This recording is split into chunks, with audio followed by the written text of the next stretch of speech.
Warning, the following contains material that may be too disturbing to some people. Descriptions of violence, mature situations, and adult themes. This is intended for mature audiences. Viewer discretion is advised.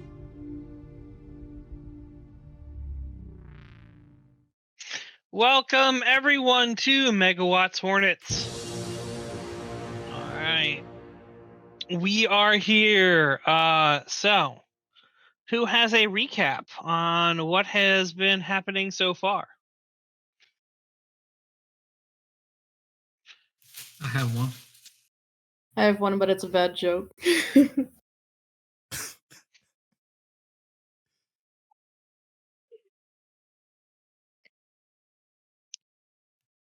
Mine's a bit of a personality shift for certain characters, so we're good. So you go yours first, and I can finish it off. It's just the two of us.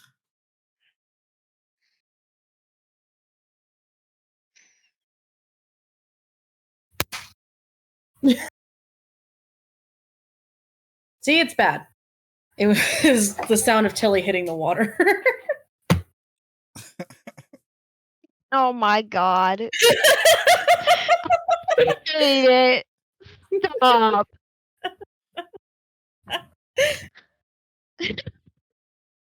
Okay, I'm sorry. Just go, Javi. We start the episode off with a cut of that. I'm so sorry. It's great. It's funny. Was that it? Was that actually it? Yes. Yes, because I've been in purgatory. It was literally make a fitness roll, fail fitness roll, hit water, go unconscious. I'm glad you're here. Go, Javi. Couch, man. My freaking couch. Just on fire. My couch. Great. Just minding my own business, and Darren just lights the apartment aflame. We panicked and got out. Pissed everyone off. I got called a teenager, but you'd be annoyed too after all that and this god ticket. What was that? What was he? Crypto Grandpa? I should go poke him. He had something to say earlier. Haven't had a chance to go back yet. I'll just have a plan though. I'll do what I can, I guess. Not that either Darren or I will be trusted with anything. I didn't even do anything wrong. Whatever. We get Ray back, and I might just stay for her. They don't need me, though. All of them pretend to know what's going on and got me killed, so why the hell am I sticking around otherwise? I need my music, lose myself in it again for a bit. No one will miss me. The group's prob's going to talk to Jeff, old kingy boy. They're going to convince him it's important that Clip understands his allegiance and backs Jeff as the true king. Planning on convincing him and laying a sort of trap, ripped up or broken pieces and effigies all over the ground, meant to disrupt the necessary servant, evil-sounding motherfucker that he is. They also got Gravy. Sounds like Max screwed the pooch on that one. Got her all pissed off. He's all high and mighty, pretending he has this great idea that she's doubting herself right now. What if she doubles down, smart? Whatever. If it ain't about Stretch, I don't know if I care. Sounds like to me I don't get much time alive anyway if Micah's got anything to say about it. I tried playing nice guy, being honest. Look where that got me. We find Stretch, we get Aoife, Tilly, and Ray, and whoever the hell else he took. Figure out his plan and what he wants us to do about the Ark. Then we leave him alone to be some happy guy, I guess. Look, just leave me alone.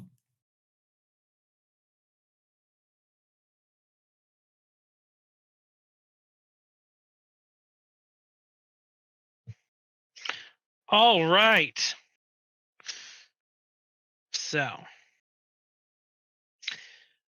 I was hoping that we would have a Sara. So I am going to again delay a bit, but if she doesn't show up, I have a plan. Okay. Mm-hmm. So back to the real world. What? Yeah. And Joanne, that is the wrong game. That game was either a couple years ago or on Mondays for that quote. Anyway,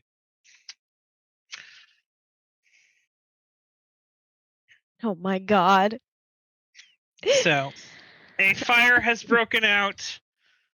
Mercedes has gone downstairs.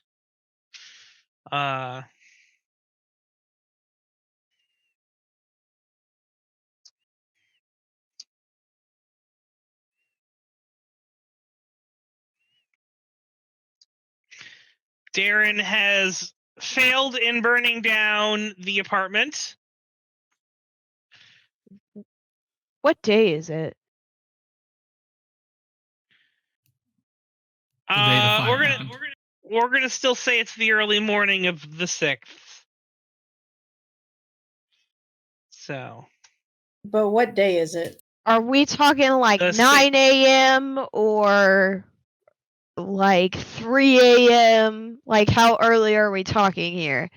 9 a.m. would not be early morning. That is Considering for that me, we've been but early morning at 3 a.m., 2 a.m. So you do know that morning stops at the noon, right? So 9 a.m. is not early morning. That is late morning.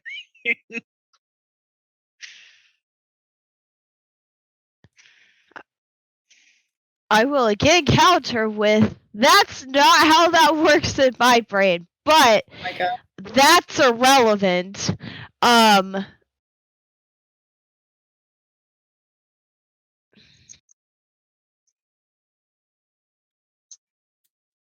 I guess I'm asking because we're trying to kick stuff off with Gravy and Clippy, but if it's too close to the same time period as last time, then I don't know if we should do that.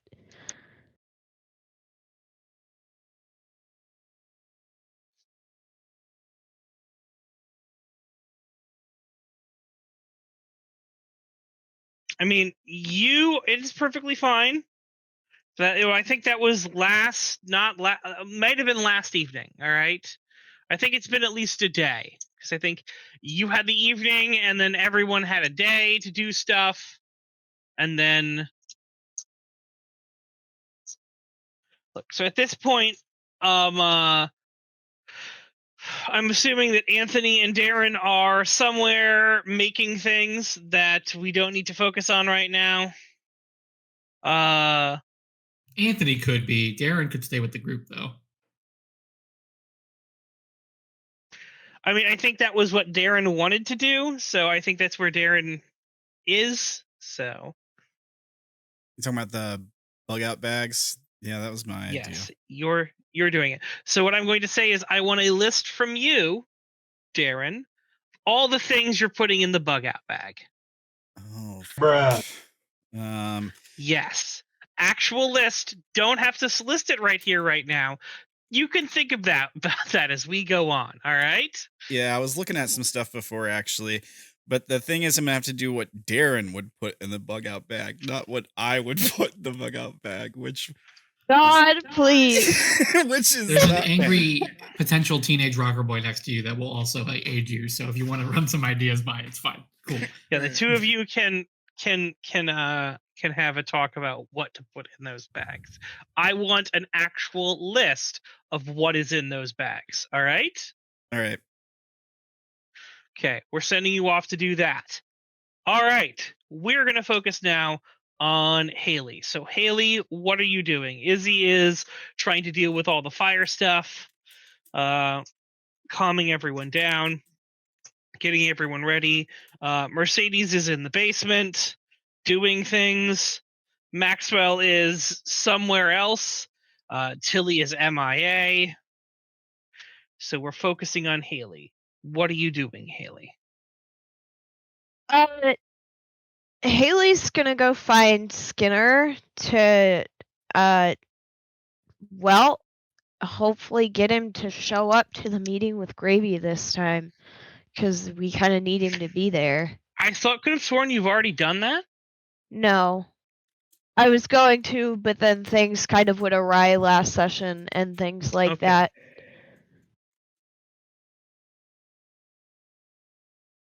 She spoke with Night Shift, but not Skinner. Okay, sure. You are easily able to find Skinner. He is up and about with this thing, making sure everyone's okay. What are you doing? Describe to me what you're doing. Just kind of walking up. It doesn't matter if all of Pops knows this or not, but she's essentially just going to be like, so as I'm sure you know, I'm still currently trying to flip Gravy. There's a problem, which I am also sure you know, of the necessary servant having a massive influence on how she is responding to things. Unfortunately, most, if not all, of the necessary servants are leaning towards the path of Regina. Sure. So you kind of you're sort of you walk on up to Skinner as he's sort of there, helping to sort of bind up wounds and deal to first aid for several people. His bald head kind of reflecting the sort of ambient dying city lights as the fire is now gone. You can, it's the first time you've seen him kind of out of his suit, but his demeanor is exuding a sort of sense of sort of calm and control. Like everything's okay. I know I'm here to help. I can understand, like almost like a regal bearing as he skillfully sort of is wrapping up the various wounds and administering sort of burn meds, or sort of salves to burns, and sort of talking everyone away as you kind of come up there. If it was you're trying to explain this in front of other people, he sort of holds up a hand for a short bit until he's done, and then sort of nods with you and then walks on off, and then sort of lets you do your spiel as he sort of gazes at you, his eyes kind of looking on kind of through you as he goes. So what is the plan?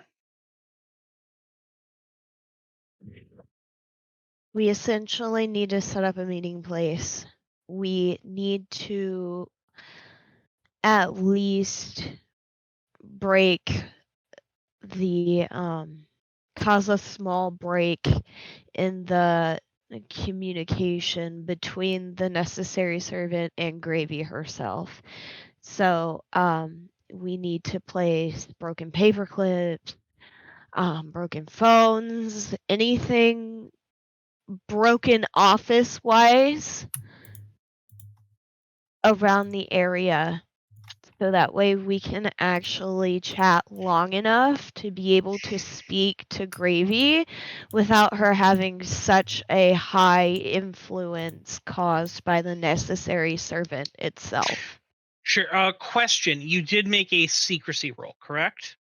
To know about what the symbols are. All right, good. So he sort of looks and goes, that's doable. I'm assuming you have a plan for getting her here? I am Or going where to have Night Shift set up another meeting, but I need you to be there. It's pretty obvious that the necessary servant couldn't give two craps less if of what her or her own friends want. It only cares about what her boss wants. So with that in mind, because she still thinks highly of you and most of the people in Pops, you might be the one to completely break through to her. All right. Who are you wanting on the team?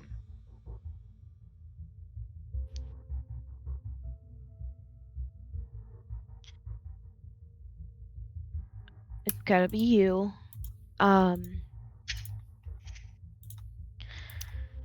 She has a good relationship standing with me and Isobel, but Isobel is off doing things, taking care of, the situation with the fire. Yes. So she's out. Maybe Night Shift and Mr. Clean because she is still close to them, and quite possibly even Potatoes.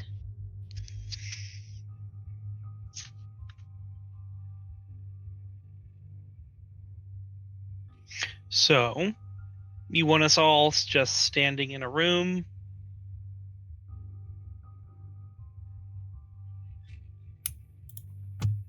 How do you want this to go down?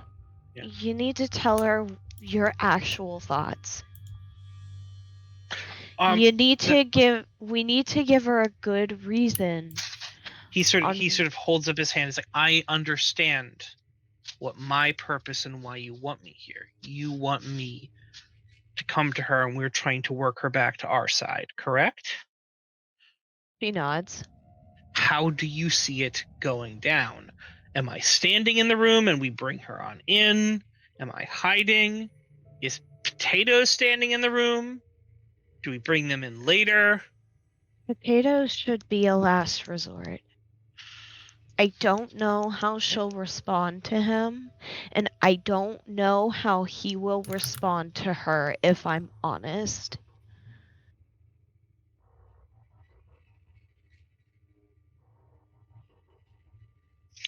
So you want Potatoes waiting outside for if we need him? Yeah.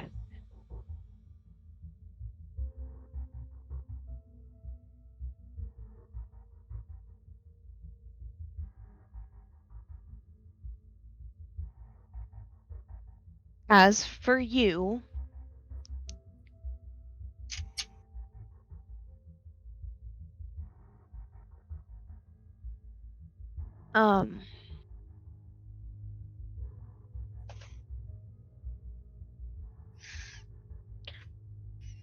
I want you to be somewhere close to where you can be easily accessed, but I don't want you to be immediately seen.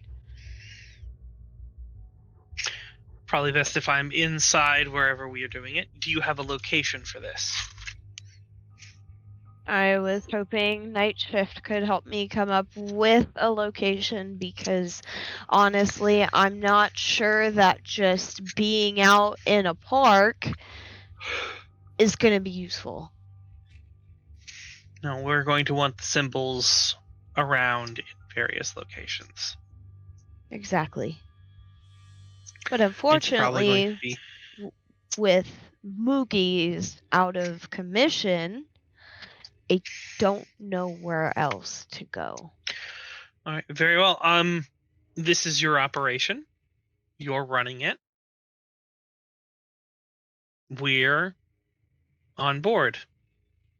Unless things are going terribly wrong and I have to seize command. This is your show, Sparrow. I know. Good. Very well. I will go and I will talk to Night Shift about getting this done. Do you have a time frame you'd like it done by?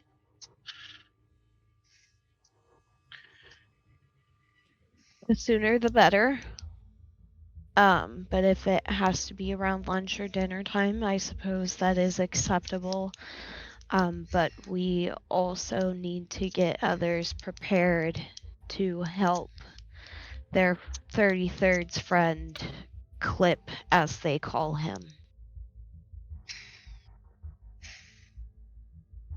Because he is also the necessary servant.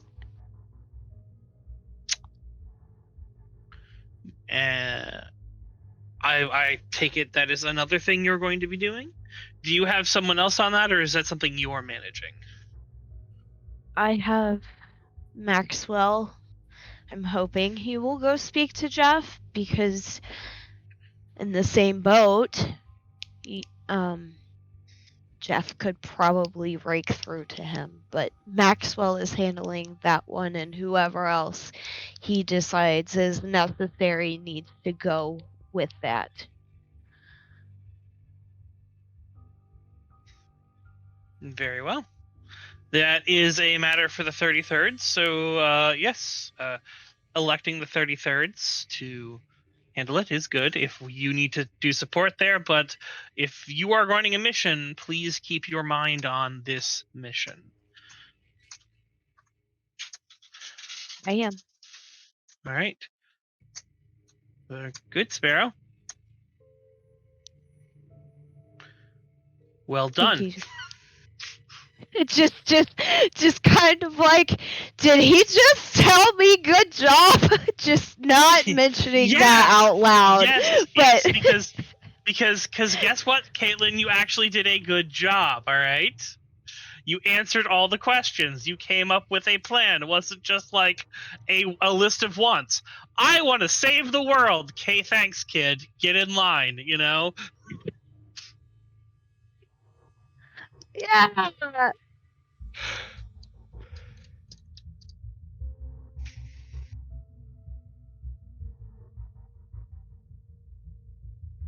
As he's sort of walking out, he goes, "Who's going to be procuring and getting the symbols ready?"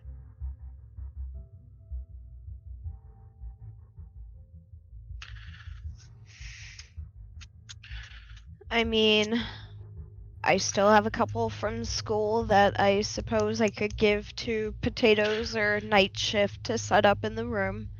I mean, how about I think we can have Joker and Nightingale work on that. That is also acceptable. Right?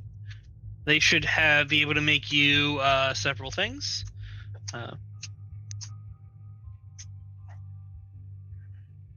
By the time you're ready.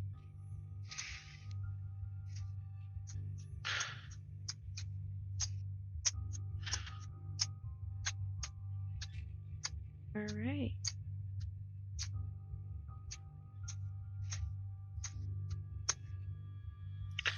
All right. So I believe that would lead us to Maxwell and Mercedes.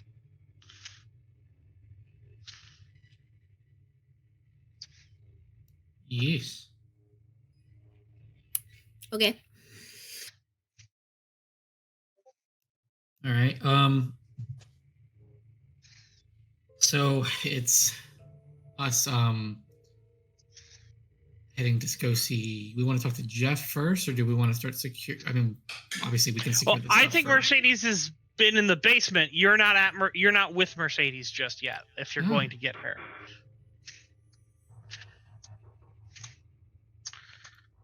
I'm gonna go get Mercedes. Okay. 1 second.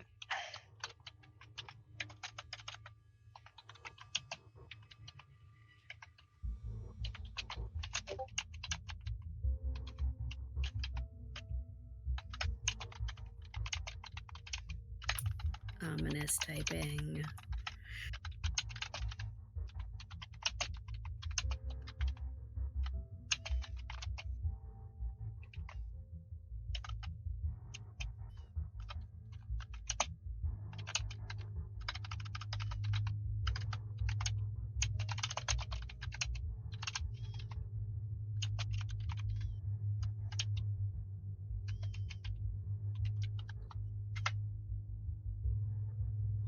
Okay. So as you cautiously, I'm assuming you're going cautiously into the basement, or are you just? I would like to running go down? cautiously into the basement. You are correct. Hey, all right. As you cautiously descend into the basement, even as you're getting before the door, you can have the pungent smell of chemicals. They're just filling your air and sort of tingling your nostrils. As you sort of crack the door open and walk on in, you can see the room is dimly lit. The fluorescent lights are flickering every so often, casting kind of an eerie sort of thing on the the sort of cluttered workspace, tubes, beakers, various apparatuses, align all the counters along with various arcane symbols that have been written onto them in like chalk or anything like that. The sort of expand there, like Jeremy's makeshift laboratory sort of spreading out around you. And amidst the organized chaos, you can of course see a man and a woman both wearing some kind of protective gear. The man seems really engrossed in his work, and I believe the woman is peering over a book. Yes? No? Yeah. Or pieces of paper would say. Yeah. Okay, so she's sort of peering over pieces of paper, writing and sort of making calculations or things like that. You're not quite certain what it is. Yeah. So what are you doing? Engrossed in the work and presumably dangerous.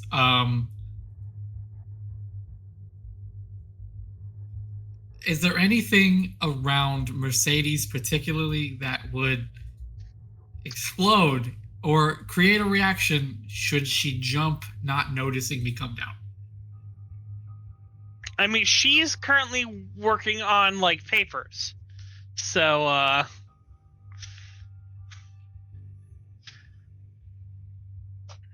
Mercedes?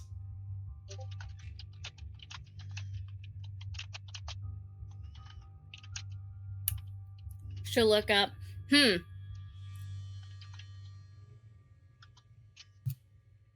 What are you up to?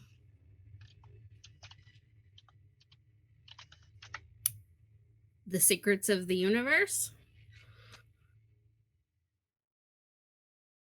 Can you take a break from the secrets of the universe?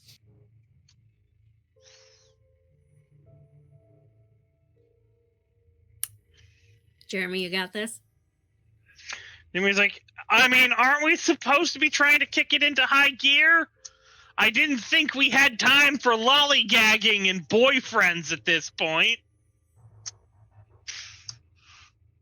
Well, ignoring the boyfriend part, that's not relevant. We're going to be talking to Jeff. Fuck buddy, whatever you want to call yourselves, all right? I am ignoring you. We are going to go talk to Jeff.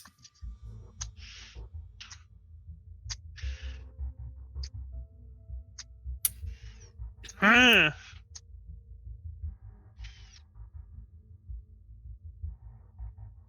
He's leaving you alone. I'll be back in an hour. Fine. He sort of puts it down. I suppose I could use a break.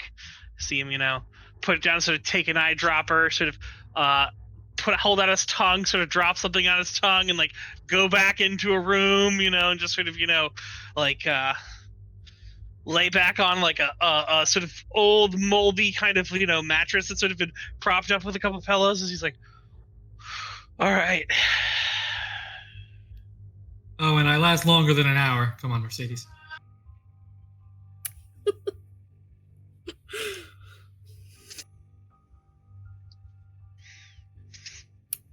She'll leave the papers there for now and follow him out.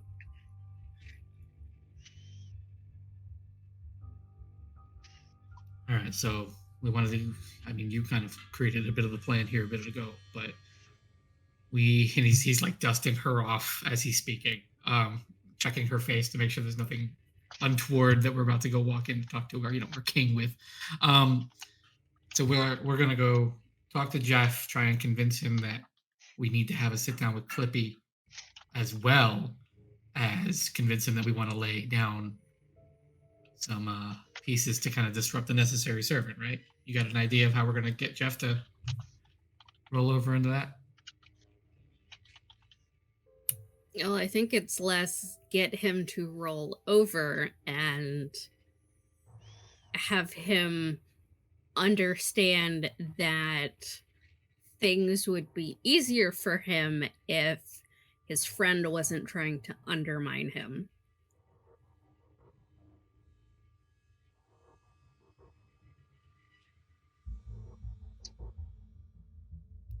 Okay. So we want to make sure that he's...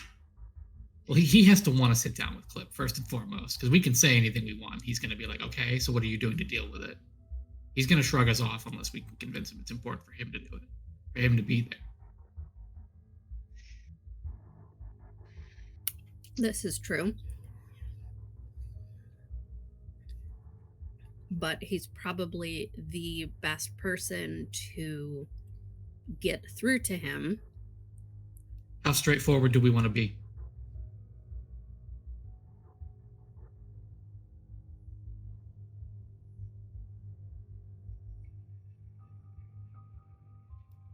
Do we just straight out come and say it that Clip plans to undermine him even though he likes Jeff?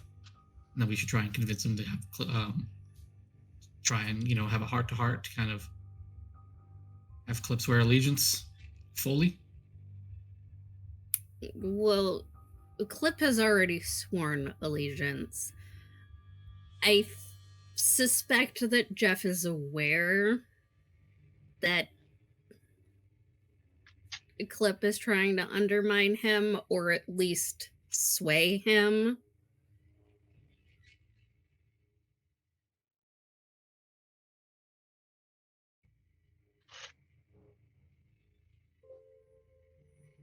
Suppose I don't understand that. If he's aware he's being swayed, then why are we trying to convince Clip and not Jeff that this is dumb and we'll lose him his power?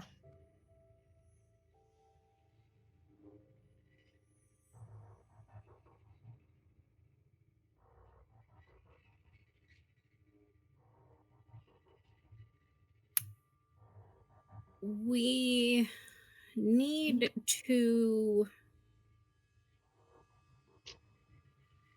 get the archetype to let up a bit on Clip.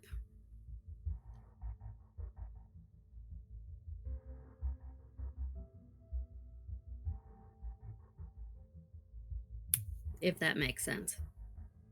So we want to have this conversation and have a talk with Jeff, and whoever else is with us, and Clip, just with the necessary servant is disrupted. Get him to understand, or at least kind of have a heart-to-heart with the real Clip, and not the Clip kind of mind-fuddled with. Am I understanding that correctly? Yeah.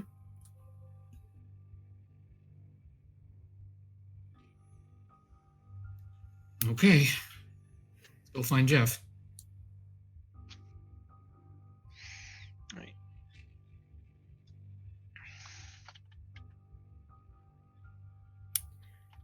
So I guess we'll head to wherever he normally hangs out. Clip's actual name is Andrew?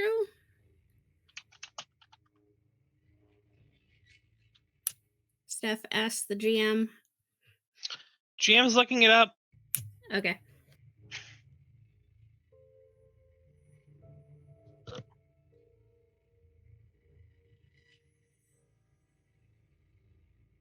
I believe it's Aaron. 1 second. It's over here on the far side. Aaron Jaws. Okay. There's no name under his picture. Oh, there we go.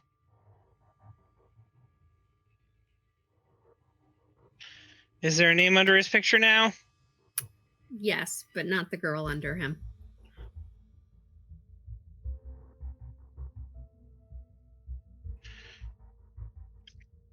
There you go.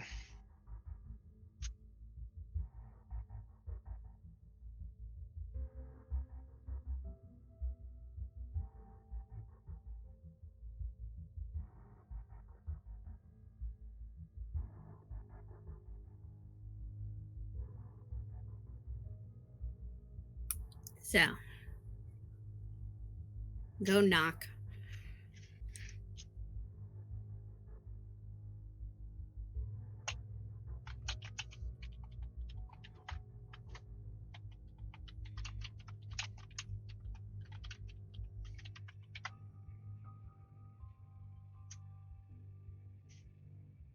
So you sort of are walking into his sort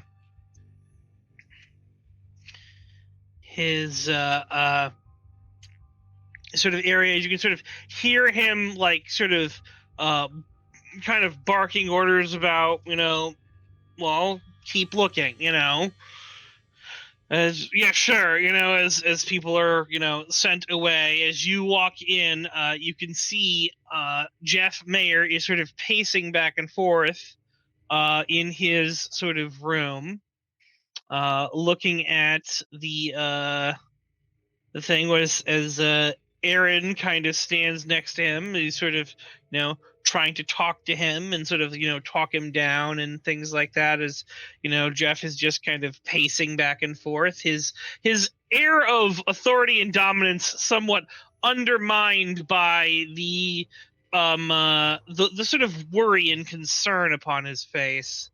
As he continues to sort of pace, almost wearing a groove in the floor. As you two walk in, he sort of sees you. He's like, "Has there been word? Have you found her yet?" No, sir. Not yet. I'm. And why are you here?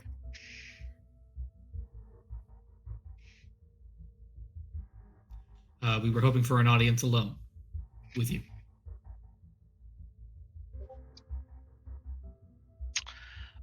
Both roll me connect.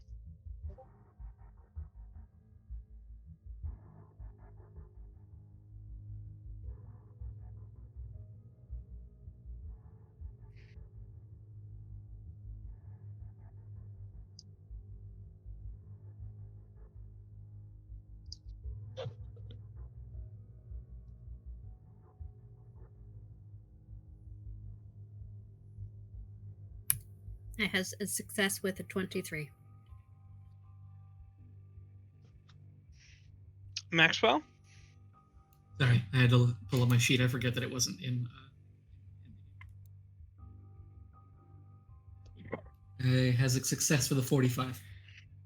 Okay, so it looks like Aaron is kind of trying to be like, we shouldn't. It's fine. It's fine. It's fine. I'll call you if I need you. Sort of, he ushers him out and ushers everyone else out. He sort of moves to sort of the far side, sort of sits down in a sort of throne-like chair as he just sort of like flops into it, as he just like beckons you guys to, step forward deeper into the apartment. And then he looks up at you, is like, "You wanted to speak alone?" Steph, because I assuming Max is the blunter side of the things. Do you want to try and softly explain it, and then I'll jump in as needed to kind of start it, and then we'll go kind of bounce off each other from there? First, I do want to say that I am working on what the I asked it how to get Tilly back, so I'm trying to piece together the response.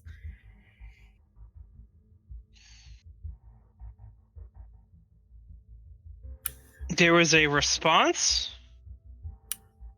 I asked it how to get Tilly and the others back.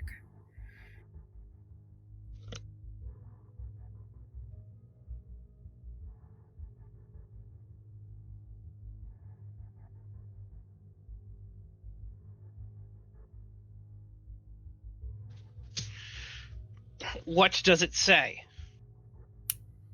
I'm still figuring it out. There was a lot.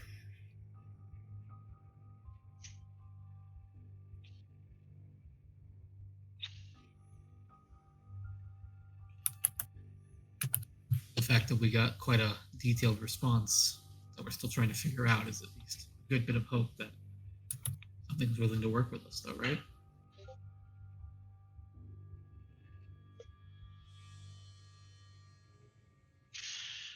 I need a response. YouTube, go on it right now.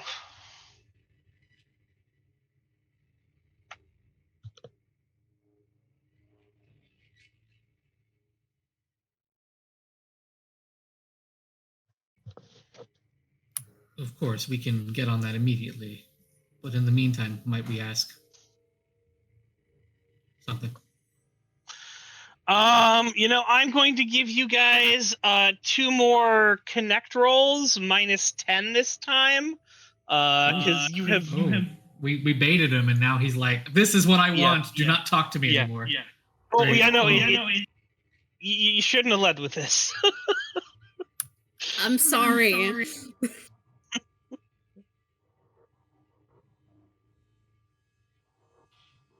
That's a success. Yes, 21 is a success. Yeah, I was more there. That is a failure. Flip it! It's a new day. We can do flippies. Are you sure you want to flip it? I mean, with Steph's success and my failure, I assume that might potentially leave us at a stalemate, not getting what we want, but not getting kicked out. I mean, it'll depend on what you decide.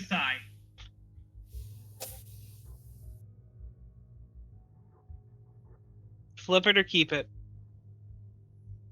If you keep it, it's a failure, which means you get to roll it. And it means you don't spend one of your passions.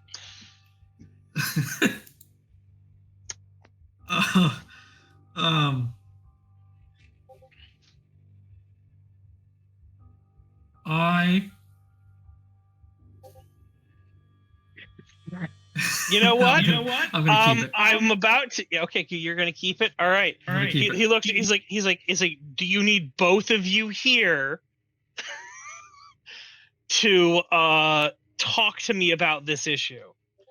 Certainly, one of you could, speak about it while the other one works. Of course. I mean, I can I can decipher the piece if you want to talk to Jeff about the subject. Sure, go. He's just gestures for Maxwell to get the fuck out of the room. Bow and leave. Gonna bow and leave.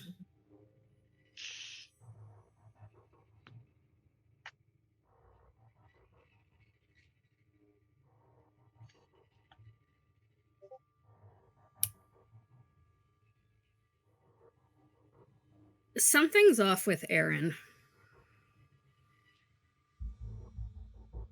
Yes, he is been antsy. It's fine. He gets like this a lot.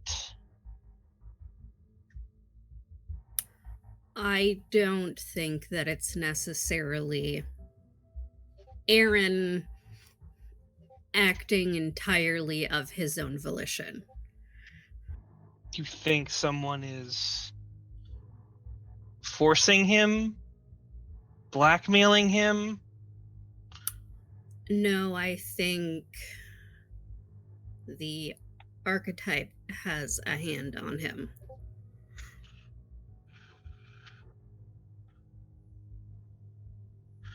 What do you mean?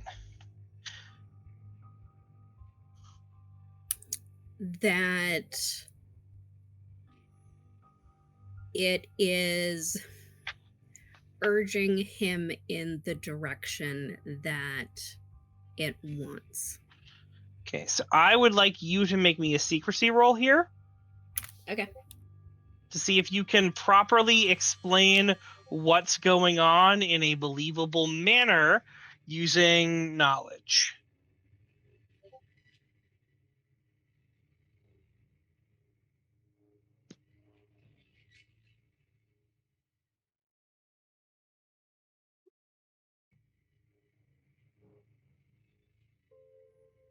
Damn it.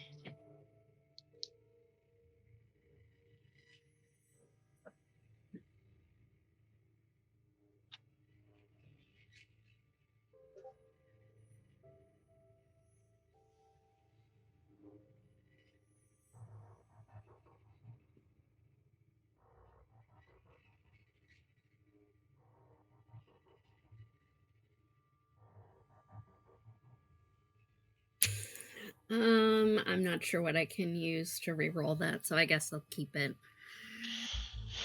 Yeah, no, so you feel like he's just like, look, I understand that he can be abrasive.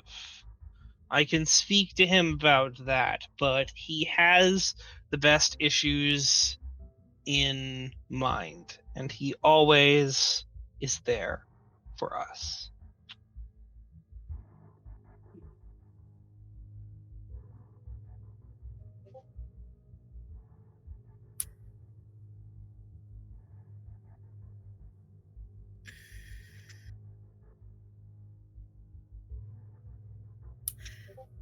It's not that I don't think that he's not there for you, but is the war going on up there going to result in what's best for you? I'd like you to make me a connect roll minus 30 right now. Oh my god.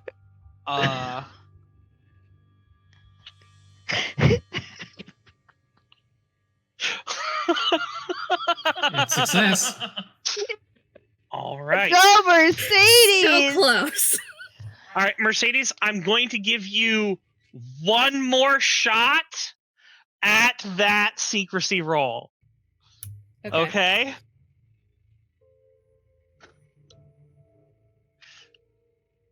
It's a success. All right. Woo! In taking a different tact, you are kind of able to sort of explain to him that there's a thing going on there. He's like, wait a second. So you are saying that the archetypes themselves are dealing with this. That this is that is the issue that we're facing here.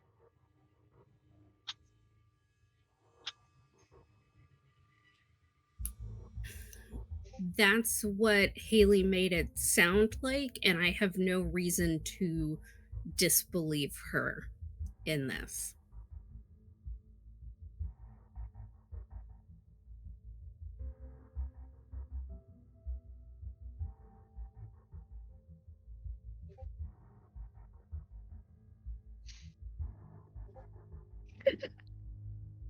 What are you proposing we do? I am loath to send away someone as useful and, dare I say, necessary as. Oh, no, don't send him away. We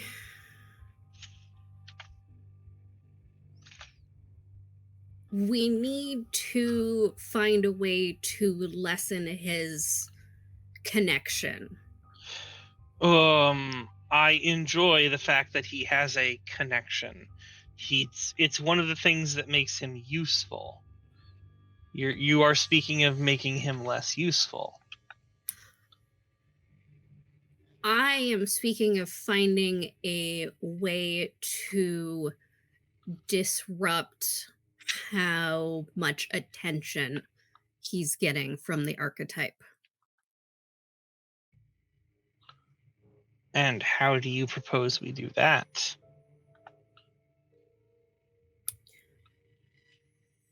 Broken symbols.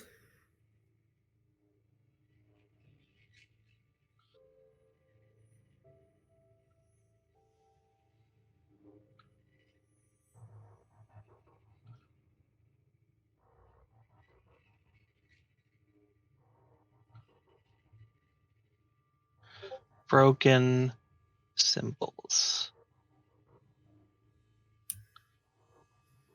Take items that are symbolic to the servant and, well, literally break them to keep the eyes on him away.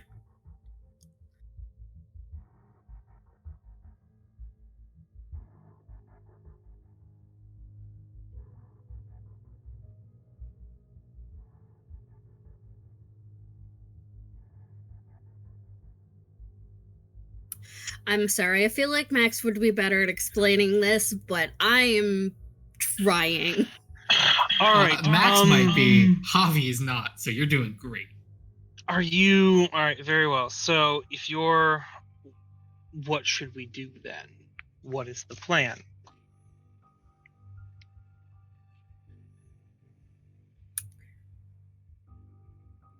So far, what I have pieced together from Haley is getting them into a room with the broken symbols to be able to talk to them without the influence on them.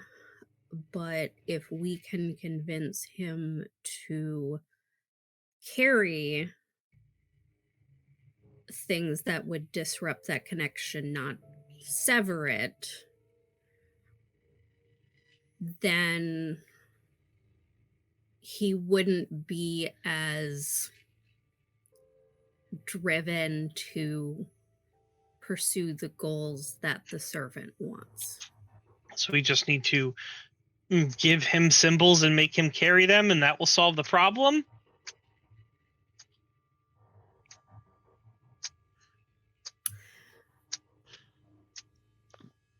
I don't think it'll solve Roll me the knowledge. problem.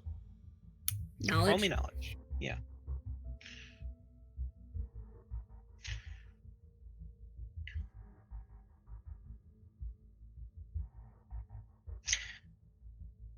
Are we taking that? Or are we flipping it?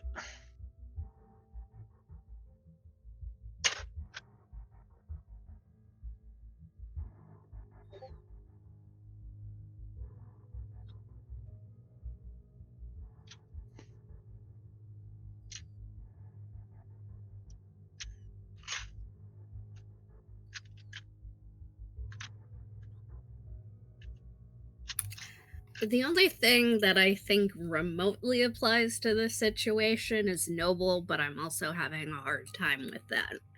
Sure. What is your noble? Unwavering loyalty. I mean, I can see it in this one if you wanted to use your noble for that. I mean, Yeah, you just swore an oath to Jeff, but on top of that, like, you're assisting the group and Max in this all.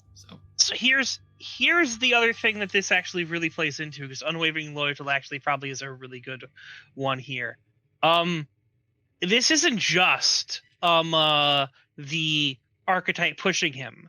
The archetype pushing him has made him think about things in a certain way. So if you remove that, he's an object in motion, all right? If you stop the thing that's pushing him, he's still going to be in motion, all right? Just breaking the hold isn't enough, all right? In fact, like, surrounding him with symbols after you've broken the hold might not even be, enough, because if you get him moving in a different direction, then the person has to apply more pressure, They can do that. They can, do it, but a lot of times in persons' lives, what the archetypes can do is subtly nudge them. You make a small decision, but over the course of, like, if it's like the grains of rice thing, if you put a grain of rice on a keyboard, on a chessboard, and each square you double the grains of rice before you end the chessboard, you have more grains of rice than there are in the known galaxy. Like, it's little things can add up, so little pushes over the course of years and things, or since this has been going, have sort of subtly nudged him in various ways. But if you break that, if you push him out, if you make him aware of it, it will be less effective. And so, keeping other symbols on him might also be good to help the nudges from not going or stopping him from being smited, but it's actually going to need to be someone convincing him he's wrong. And that can only be done once his connection is severed. Does that make sense? Yes. Okay. So, I have just done that. I will, if you want to hand wave and say this, otherwise I'd like to hear how you're relaying this to Jeff.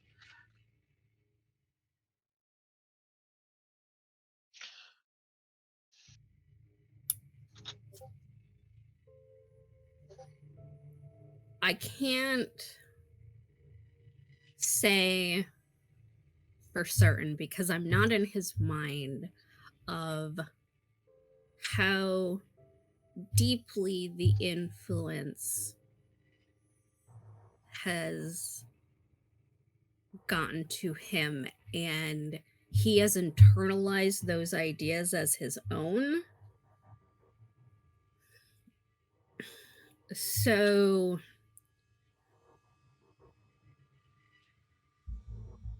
we need to convince him that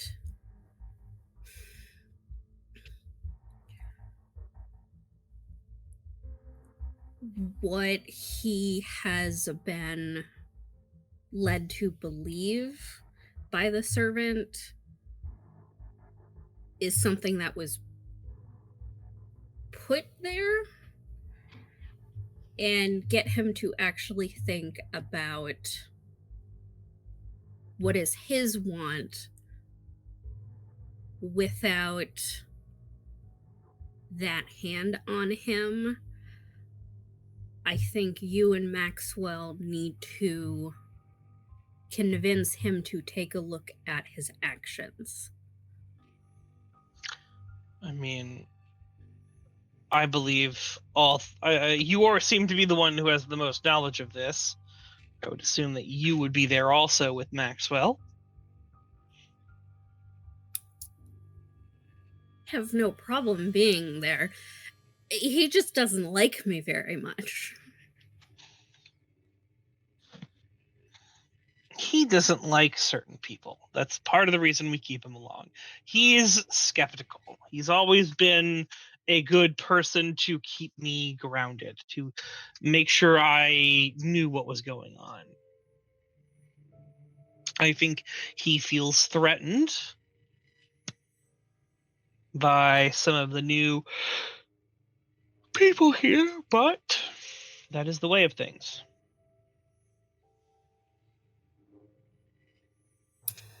Yeah, and I think it's good to be skeptical of people and people's motives.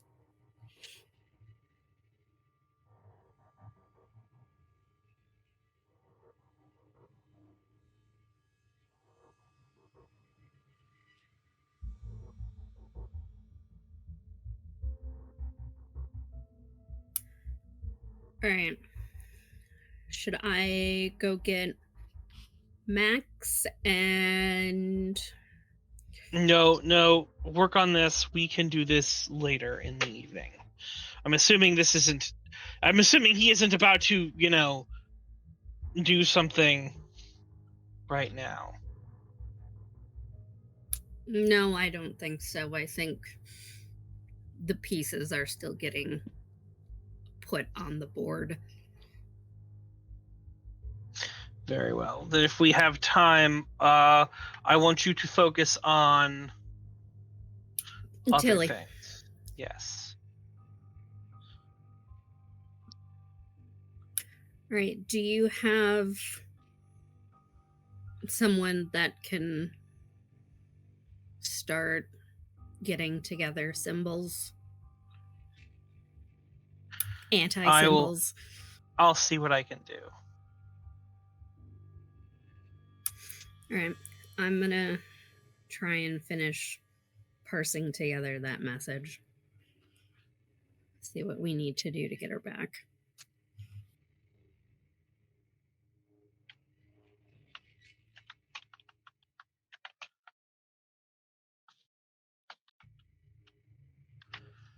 He nods.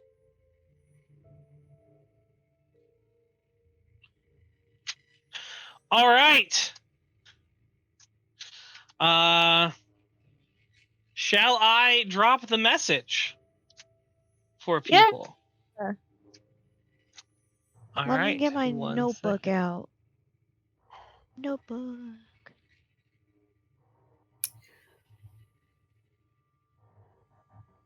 Okay. While I'm preparing to do that, I believe we have a list of goodies for We do. Yeah, we Sam, do. It's a good Please, list. please read out the to-go bags. It's a good Oh list. my It's a good- fucking god. So, you want to read it? Go for it, man. So some of this stuff is just like in Ziploc bags to keep it water protected. But it's not like super organized. So imagine this stuff is like just how Darren would do it, right? Bottled water. We got assorted food. So we got mostly like granola bars, jerky, nuts, Slim Jims, stuff like that. Probably like gas station food, right? But dry stuff that would keep. First aid kit containing bandages, splints, antiseptic, rubbing alcohol, painkillers, which probably wouldn't come in a first aid kit, but I figured maybe Mercedes would have something on that front. Antibacterial wipes, gauze pads, sunscreen, medical gloves, instrument kit, antibiotic ointment, emergency tourniquet, medical thread, and needle. One change of clothes. Obviously, I'm not going to go through your clothes for you, but I would tell you to put some clothes in yours and show some like rolled up jeans or something that I've put in mine. Which probably be like jeans, a t-shirt, a flannel, spare change of socks, spare shoes. One Just space. fuck the underwear, right? Well, I guess there would be some underwear. Jesus Yeah. Christ. Just going commando, you know. One space blanket, one tent and sleeping bag, one Life Straw water filter, which is like a particular brand. It's like a little straw that you can use to drink out of a dirty puddle in a pinch. One pair of leather gloves, one waterproof jacket, one knit hat beanie, one pair of hand warmers, one box of matches, one flint fire starter, 6-pack of emergency glow sticks, one compact flashlight with spare batteries, one compass, one collapsible multi-tool, one hatchet multi-tool, which we could use as a weapon in a fight in a pinch. 50 foot of paracord. It's rolled up usually. It's 8. I think they make the standards like 1/8 inch thickness. One power bank charger, just like one of those little power bricks you can put on a keychain to charge your phone if it goes dead. One set of goggles, one whistle, one small reflecting mirror, emergency cash. Hope you can help us out on that front. Izzy, we can find you. Yeah, just small bills, a little bit. One waterproof jacket, and then Darren's bag has one carton of cigarettes, which contains 10 packs of cigarettes. So it's 200 cigarettes. They're light. There's a lot of cigarettes in there, and then we just got some pepper spray as well, just for some minor Pepper stuff. spray and So- a gas mask is the last thing. Yeah, sure. How many items is that? I didn't count them. The kit's one item because the kit. 1, 2, 3, 4, 5, 6.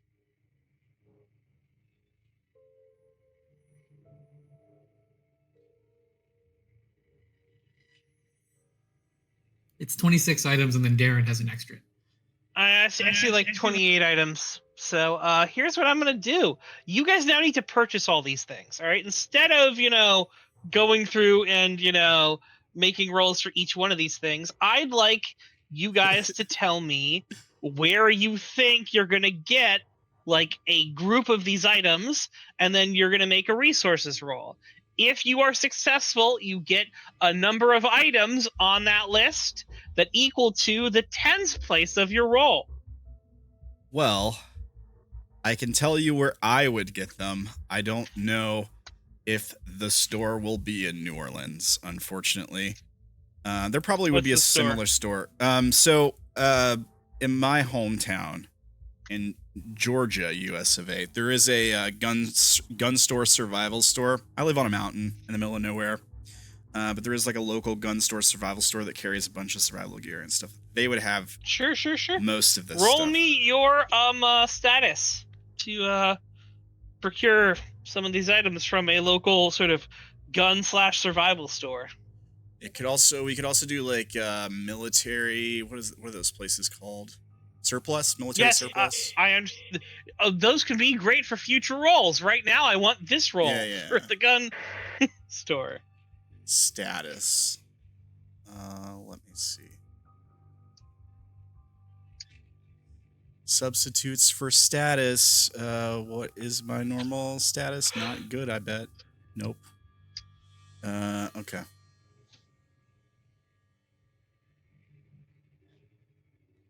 That's a 39 out of 49, which is success. Yeah. 3 items. You can chuck off that list. What 3 items are you purchasing at this place? If I can only pick 3 things, it's got to be the most essential: the food, the water, and the first aid kit. So the afforded food, the water, and first aid kit. All right, you've got those 3 things. If anyone else wants to make rolls, for these things, they can. If they can think of where they might. I was trying to, but my thing just said that I don't have stats, and I got confused. So I'm gonna roll normally, trying to hit a 33. All right. Oof. Did not hit a 33. Not hit a 33. Unfortunately, the place you go does not have the things you want to do. All right. So is there anyone else that they want to do here? We're getting on to 10, and I believe we should do something with people who are not in the world. So, shall I go on? Is there a thing for people to decipher? Have people found the thing to decipher?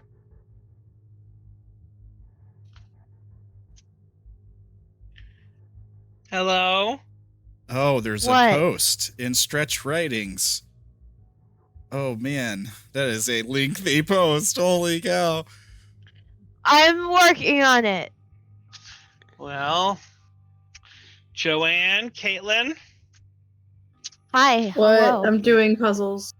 as I'm here. As you are come to, you feel your bodies are cold and not entirely cold and damp.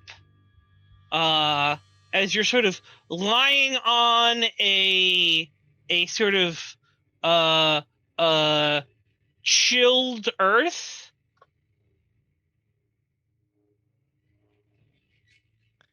All right. I got a no from Steph. Ray is gonna sit up and look around.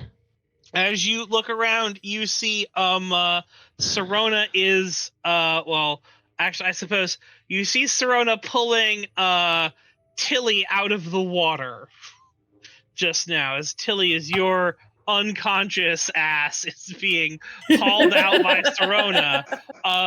You see you're unconscious still. Ray is on the shore waking up. You see Eli kind of trying to like snap awake Aoife.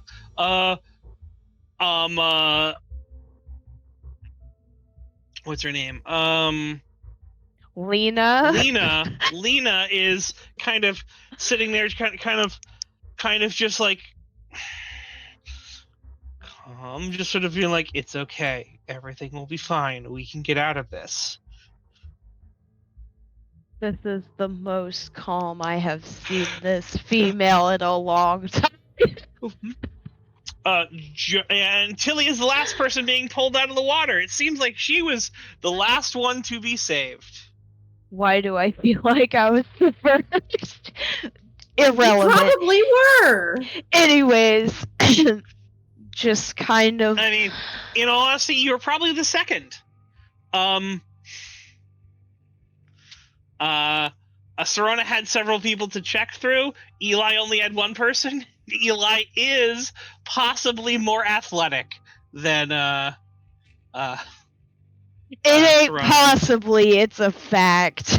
Yeah. So Aoife was the first one saved because Eli, dedicated Eli, you know.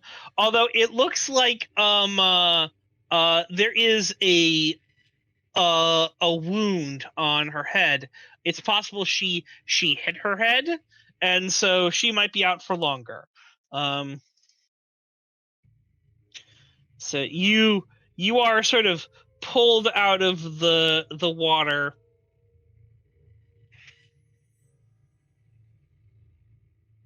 Oh. Kind of getting up, walking towards Sharona, like, what the hell? Yeah. So you as Sharona and Tilly sort of emerge from the sort of depths of the river. You can see the water kind of drop off of them into the ground and sort of get absorbed a lot faster than it normally would as you stand on these sort of desolate banks and looking around. You kind of see you're in a sort of woodland by a river. Hello, Sarah. I have been told. Sarah! Jake, stop hitting me. Yeah, Eli, stop beating her ass up. Good news, you have a head wound. Okay. I have a quick question for Brandon. Yes. Those of us that are not in the scene, should we just keep making status rolls and checking off things on the list? I mean, if you can say where it is you're going to go shopping and then provide a list of what those things are, and you want to do that, that's fine. Please don't like bombard like I'm rolling 20 times, you know, like be respectful. Don't be like I roll this and this and this and this and this. Okay. But like if someone wants to say I'm doing this, boom here, as this is going on there. Yes, Sarah. So congratulations. I'll let once you get in, you can make a fitness roll, and I may change the narration of things. Well, about that, Yes. my computer will not turn on. I brought my backup laptop with me because I didn't want to bring my desktop PC, and it will not turn on. So I'm afraid I won't be rolling very easily here, but I will see if I can figure something out on my phone. Sure. I mean, if you need to, I will either elect someone or do it myself to roll you things. 1 second. So, Aoife has a sheet, right? She has a sheet.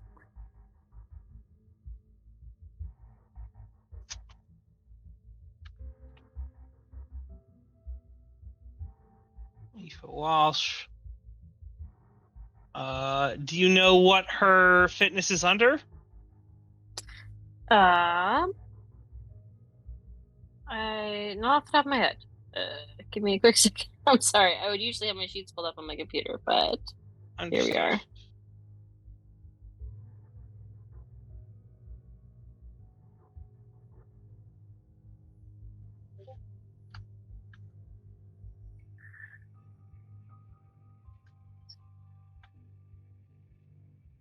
She has no identity with fitness on it. Alrighty then, which means it's a regular roll. So I click Aoife. She has a boyfriend to be fit for her.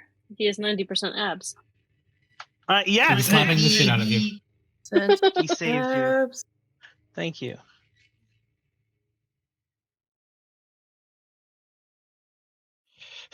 All right. It's So- this Pit Dragon. No. You rolled a 65 out of 65. Okay. So, all right. In all likelihood, so minor thing. So this is we're gonna go to you, Sarah. All right.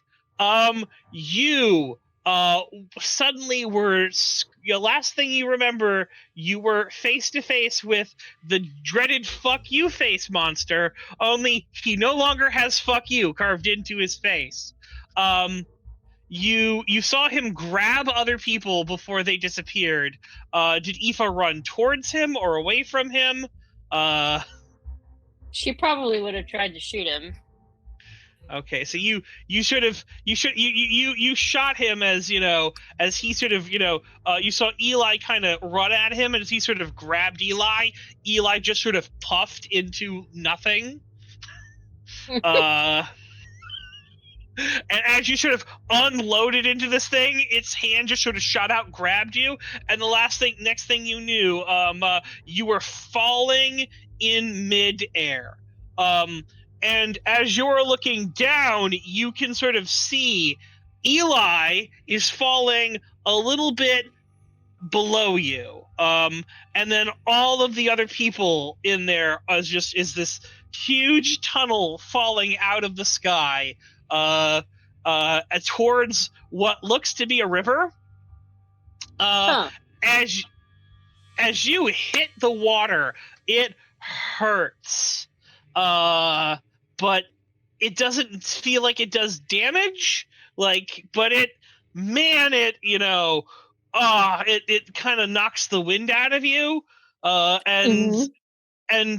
you are able to after a moment of sort of scrabbling and getting your head above water and sort of being able to breathe, you're able to sort of make your way there. Eli seems like he's freaking out. You look around. Lena is panicking in the water but awake. Serona is swimming towards one of two figures that are sort of laying face down in the water.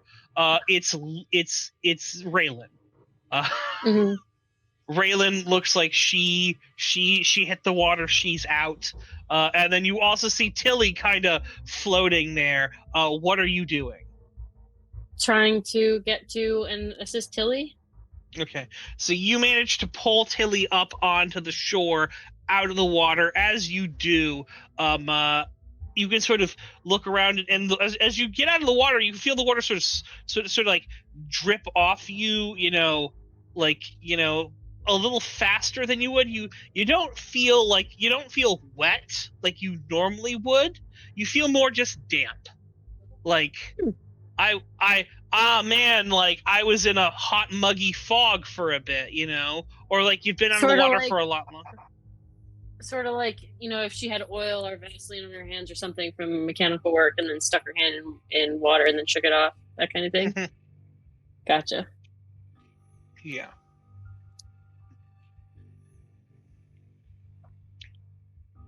Is there anything you're doing? Eli's there, like, oh, thank God, you're all right. Where the fuck are we? I have no fucking idea. But this is not normal. This is not okay. This is very bad. Yeah. So yeah, as you sort of look around, you can see Serona emerging from the banks of the river after she pulls Reylen up and then immediately goes back in and hauls Lena out. Because Lena was like staying above the water, but kind of like making a big show of it, like, oh my God. There we go. That's the Lena we know. Rescue me. Serena goes back in there, pulls Ron out.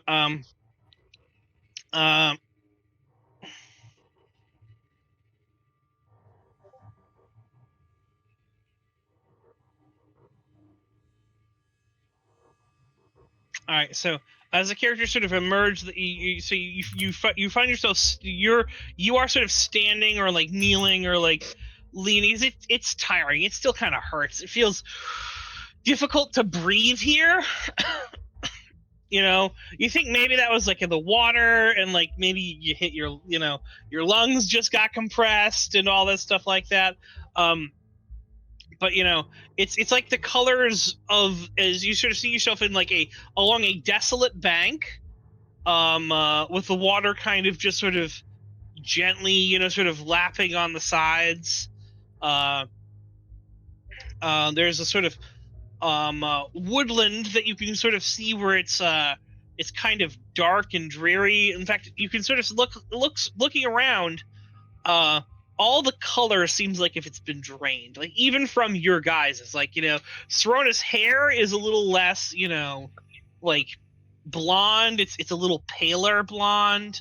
If you were to be able to look in a mirror, you would see your head, instead of being the vibrant red, is kind of toned down. In fact, you are the one who is most noticeable on by everyone else. Is like, her hair doesn't seem as vibrant as before. And Eli's like, kind of, looking at it like, the fuck is going on here?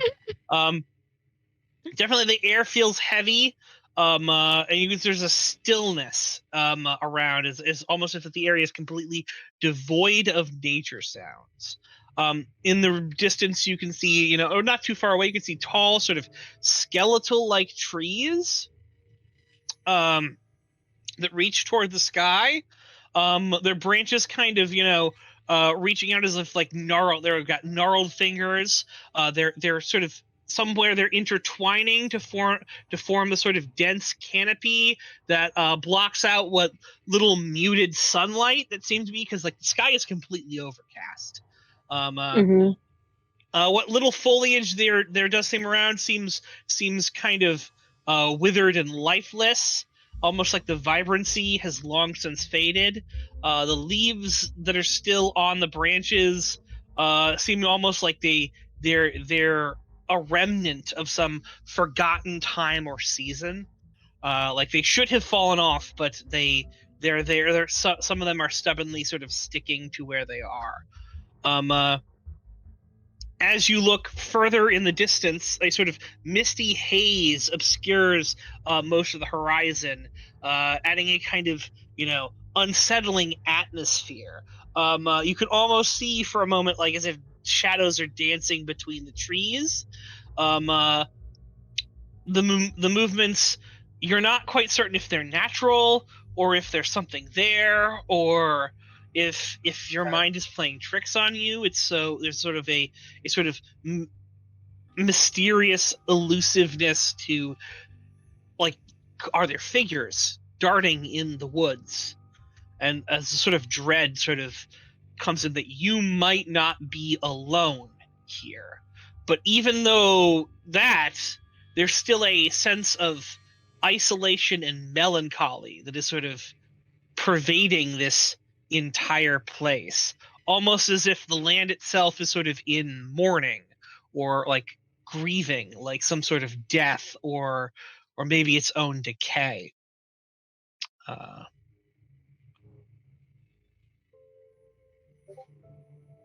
What are you doing? Well, Aoife being a little bit off, I feel like she's probably ticking. Like she's like uncontrollably twisting her fingers in her hair, and she's kind of walking back and forth, and she's muttering to herself about she keeps saying the saturation is too low. It's too low. Like she's having a little meltdown moment here for a second.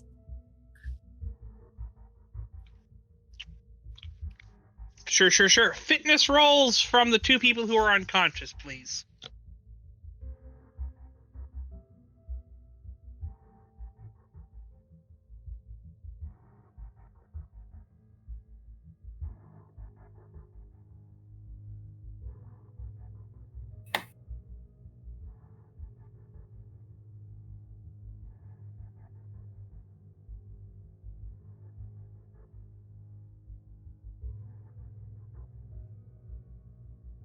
the fuck?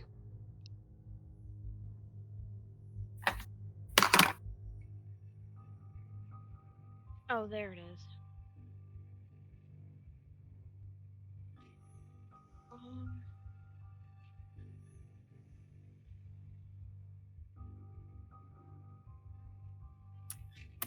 Do I get to be conscious now?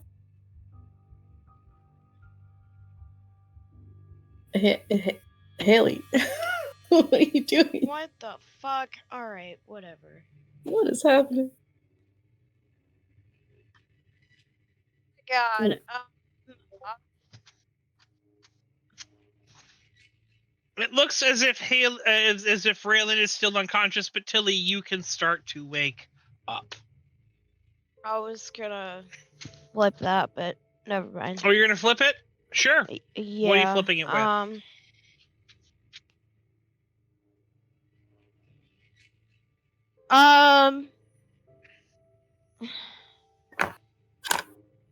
Almost fear of losing my loved ones, because if I die, they might die without me. All right.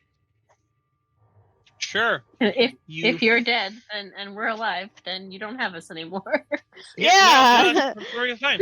No. So you. All right. So Tilly is still waking up first because her roll will still beat yours because it's higher. Which means that Tilly, you are kind of waking up. You're like, oh yeah, that was a whew, like being out of the water there. It's sort of waking you up, whereas Reylen is kind of like slowly pulling herself back to consciousness. What are the two of you doing? Tilly's gonna sit up and be like, like in her daze, she's gonna be like, I am surprised I am not dead. I should be dead now. And then she's gonna look around and be like, maybe I'm actually dead. This isn't right.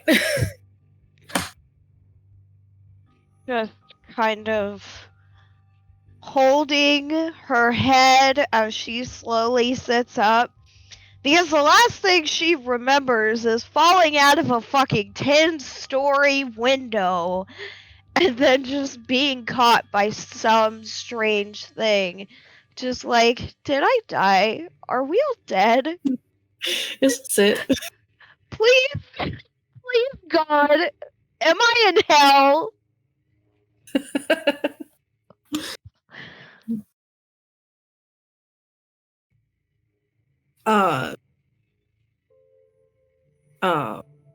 Tilly's gonna go over to Reylen and be like, hello, are you okay?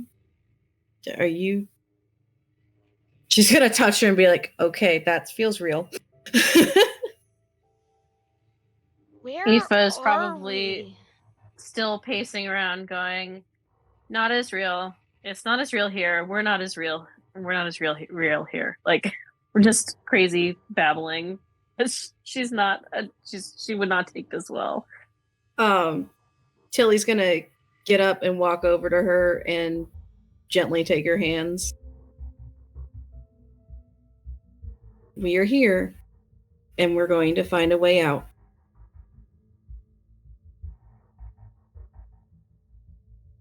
We're going to get home.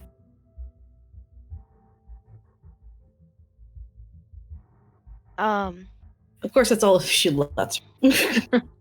Yeah.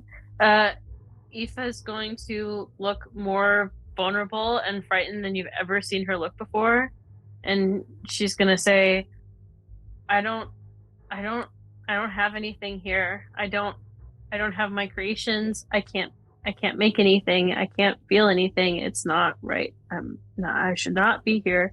I can't do anything here. I'm not here. Just like continuing freak out. You have Eli. Oh, I'm sorry. Just kind of walks in there. Is like, it's okay. We're gonna get through this. So sort of, you see, it's just sort of, Lena kind of walks up to you and sort of, as you're kind of grabs your face, sort of lifts it up here and sort of makes eye contact. She says, look at me. All right, look at me. Are Hi. you looking at her? Yes. We are going to get through this. It is bad, but we are not going to give up. You understand me? Aoife kind of whimpers and nods, like with her head stuck in Lena's hands. Look at me. I am not going to lose it, all right? And so if I'm not going to lose it, you're not going to lose it. Because you're smarter than me. Holy shit.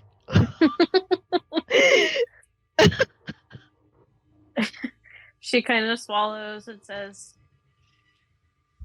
I'm weaker than you though. And she kind of gives like a little half smile. No, you're not. No, you're not. We are as strong as each other. Right? If I can make it, you can make it. Or are you going to say that there is something that I can do that you can't do? There's lots of things you can do that I can't. Have you heard me try to sing? It's beyond the point. Would you like to try? I mean, maybe we could use a song right now. Please, God, no. If no. I mean, historically. But you sort of see Serona kind of walk up. She's like, "You're right. We're gonna hold it together. I don't know where we are, but I'm guessing we're not in reality anymore." How the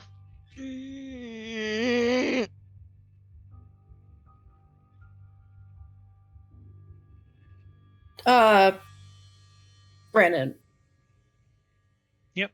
Would I have to roll anything to remember that Naomi once described falling into the water? You roll me knowledge. I roll you knowledge. Wait, hold on. Give me a second.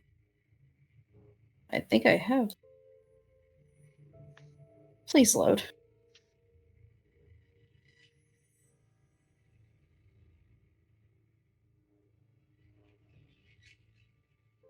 Oh, she's just an anxious, stupid little woman. She's great.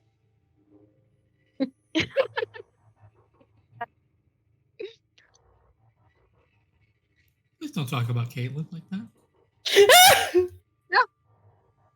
Rude. Javi, I swear to God, I will come downstairs and beat your ass. Affectionately?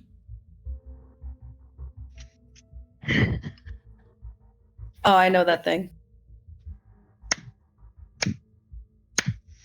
Anyway. Jesus.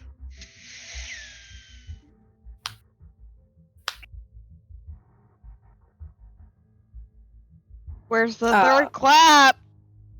Wait, no. We're focusing on here, all right? What are you guys doing? I'm gonna tell them about how somebody who disappeared. One of our friends disappeared once, and she told us about how she also fell into the water. And she said that she saw somebody she knew here, and I forget the rest of her thing. Brandon, it's been so long. I don't even remember if she saw Stretch. Did she actually see Stretch when she was here?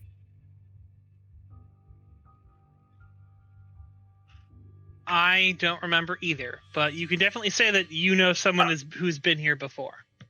And it sounds a lot like what they described. Yeah. Yeah, you know Izzy has come here too. Then I mentioned these things. Yeah. Did they tell you how they got out?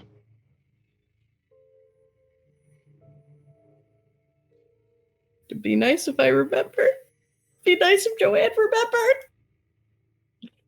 remembered. Most of them found doors in the middle of nowhere, and someone ran down a hallway that shouldn't have existed and came out the other side. If that helps. Was that everybody or just one, though? Multiple people found doors. One person found a tunnel. Haley and Kat found an archway within the river itself. I'm sorry, I have a piece of meat in my mouth. Give me a second. Sorry. Izzy found a door half sunk in the mud. Darren ran down a tunnel, like a dark, creepy tunnel. That sounds like to me exploring is your best option. Brandon, Yeah. you said we were in like a wooded looking area. I said you were on the banks of a river. The short that you can see the bank sort of stretches. It's kind of barren, but beyond that is a river. It sort of bends and turns out of sight. Okay, then I'm going to tell them, like, one friend found the doors, one friend found the tunnel and all the other good stuff, and give a guess that since we're in a natural looking environment that we're looking for maybe a cave. But we should keep an eye out for anything that looks like a passageway. Sure, notice rolls from everyone. Oh shit. I'm sorry. He's not good at that. I'm trying to play the game. I don't understand your statement, Joanne. You literally said something good. He's like, "Oh, cool, I'll reward you with a roll." And you go, "I'm trying so hard." Yeah, bitch, you're playing the game. You're doing a good job of playing the game. Doing it. Hey, look at that. I see things. My little baby eyes.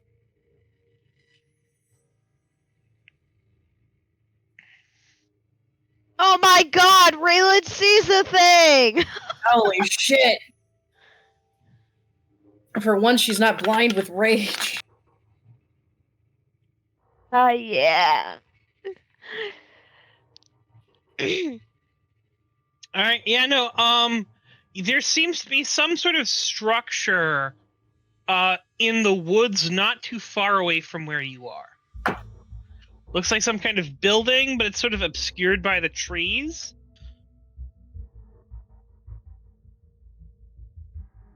Cool, I want to walk towards the building.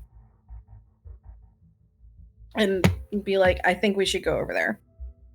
Raylan's gonna pick up something so that way she at least feels like she can keep herself and the others safe. Kind of like a weapon, whether it be like a large branch or what have you, and then start walking towards the structure.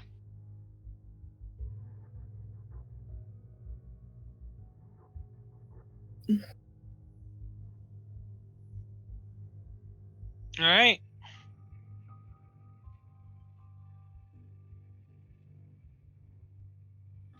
As you sort of make your way over towards the structure,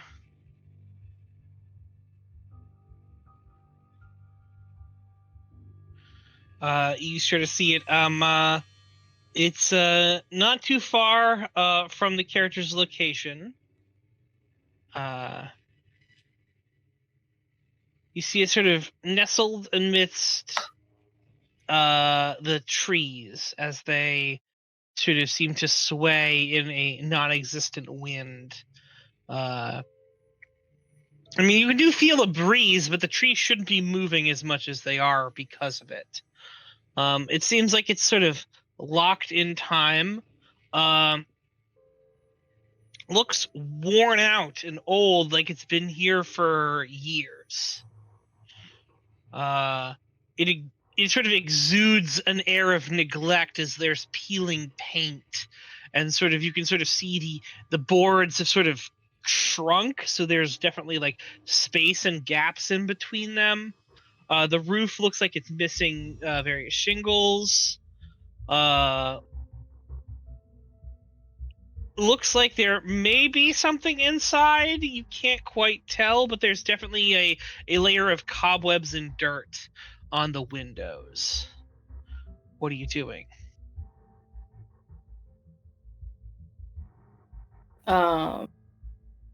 If I try to clean the windows with like a bit of my skirt, can I get a better look in?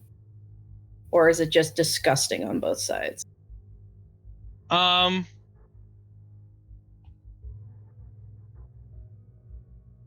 You sort of you're sort of trying to clean the windows. Yeah, to see if we can get a better look inside. Sure. As you kind of press against the window pane, it sort of pops out and falls in. You can hear like a shattering sound, a little muted. Well, and now there's no window. I guess we can go inside now.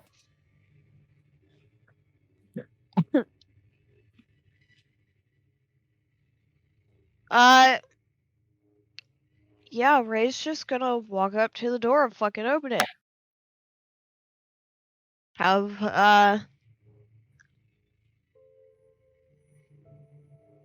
the branch, the larger branch, at the ready as she opens the door. Sure. You sort of push your hand on the door and sort of it slowly creaks open. And as you do, you see a cabin. It looks like it has some sort of wheel device in it. It's sort of dark in there. It's hard for you to sort of tell what's going on. Is there something that I can create, like a fire with? Do I have tools I could use for that? Can I feel around for a light switch? Just, Yeah, no light switch. You can okay, feel just making sure. But you do feel like scratches on the walls. Cool.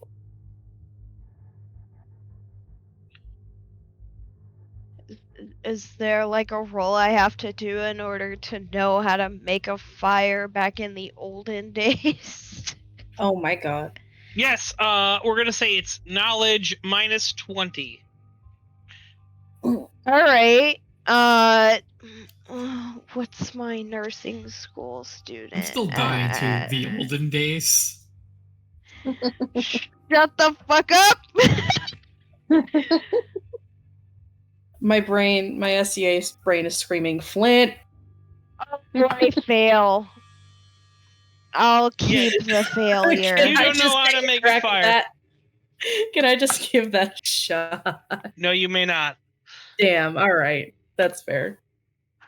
Alright, I don't know how to build a fire, so looks like we're stuck feeling around in the dark. Did Aoife have her tool belt? Yes. Or is it unlikely she would have worn it? Okay. Which one do you think? What time of day was this?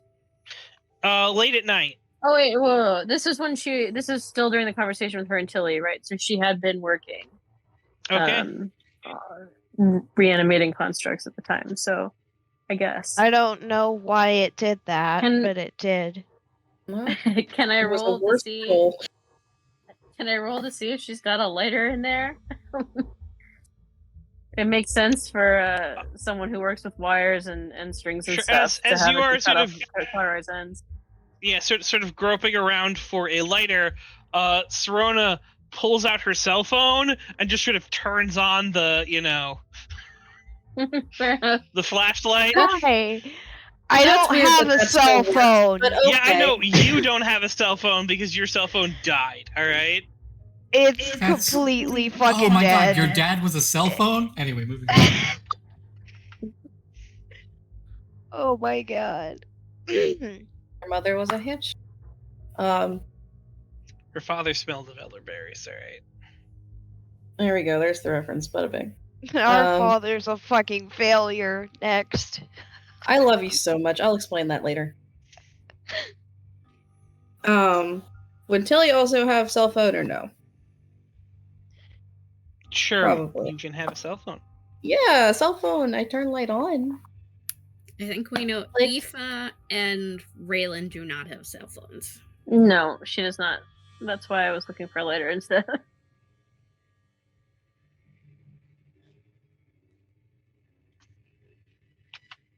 All right, cool. So we have light.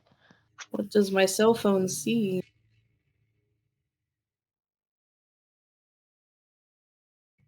A cabin. What do your elf's phone see? Is there some kind of thing of drawers to look through? No, there. What? It seems to be there seems to be like a bed in the corner, and there are things carved into the walls. Lots of things carved into the walls. Maybe weird symbols. What's the wheelie thing? You said there was something that looked like. Yeah, it looks like there's yes, some sort of thing where it looks like it's got like a stool on it, and then there's sort of a wheel, in front of it, and then like a sort of pedal. Like a pottery wheel or like a spinning wheel? Well, it's not like it spins sort of like a wheel on a car would spin, not like a Lazy Susan would spin. Gotcha. So it's upright, like a spinning wheel. Yes. Yeah. Gotcha. But it's made of it looks like it's like made of some sort of stone or something, Hmm.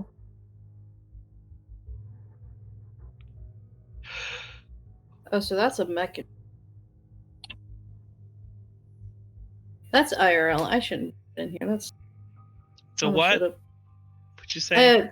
The way you described it, my brain recognized it from some form of machinery, and I can't place it. But that's also IRL thought patterns, not a Tilly thought pattern. So. All right. Does it have anything written on the stone? No, it's just a stone.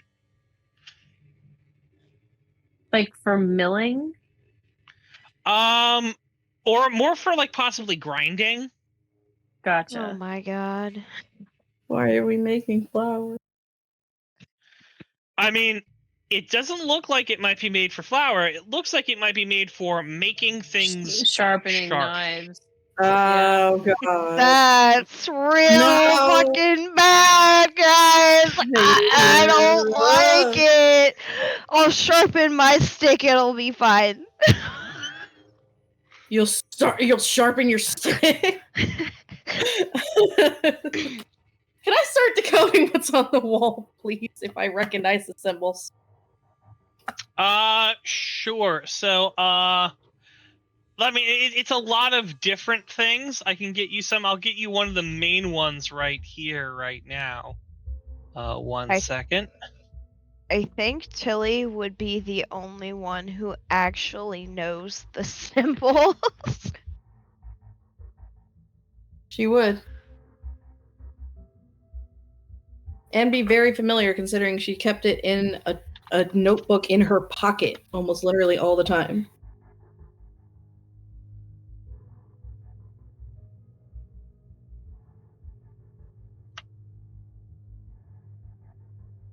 That seems to be one of the bigger pieces on Can you the send it to wall. Ace for me?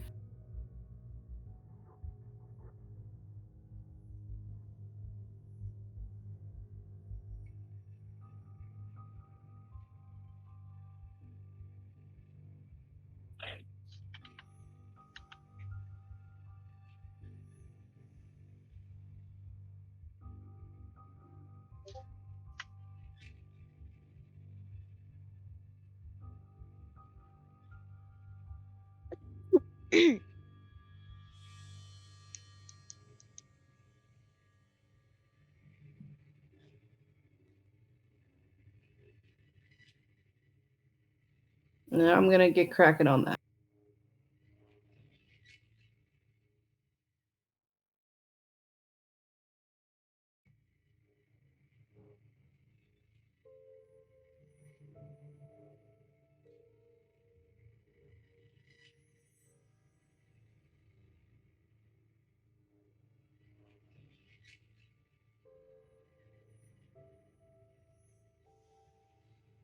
So what else are you guys doing?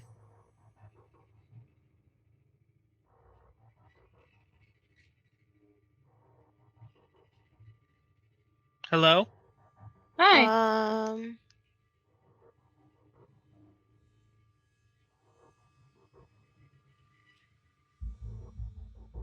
I think that Ray would kind of take a step outside of the cabin just to kind of see the surroundings around there, try to look for any possible way of getting out of here.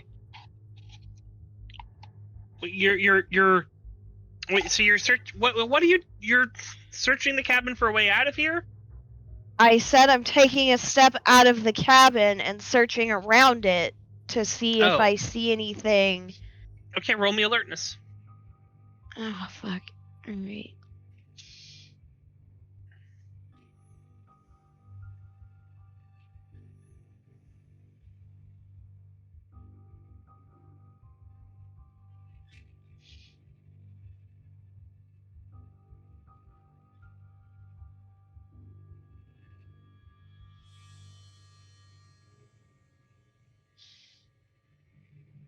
$30 success. 30. All right. You are walking out, and as you see what looks to be. Is that a figure in the distance? Oh my god! Ah! Which one is it? It looks like it's crawling. Oh, Just, oh my fucking god! Just running back inside of. Oh my god! Something's crawling up here. I'm taking my fucking stick out. Just Serrano, go look at it. Don't leave. Just look at it.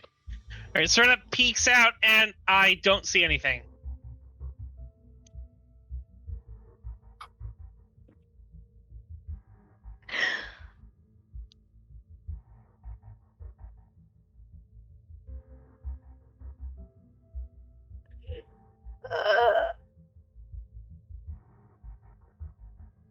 How far did it look before I ran back up there? Oh, it was off in the distance. Oh god, gross.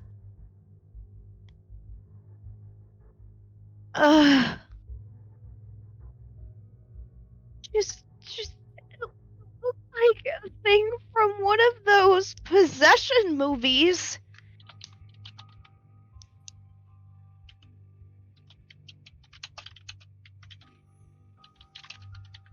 Can I go look? Sure. Okay. Would you mind rolling for me against an 87? I can't. This is really difficult to control.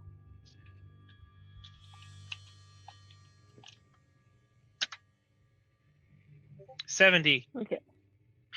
As you sort of peek out, yeah, no, there's definitely something prowling out at sort of the edge of your things. It looks like it might be dragging something behind it.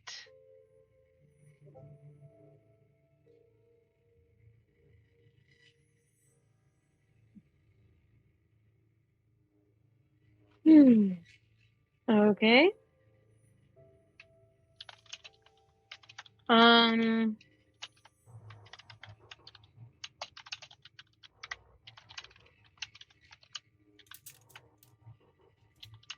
not good at stealth either.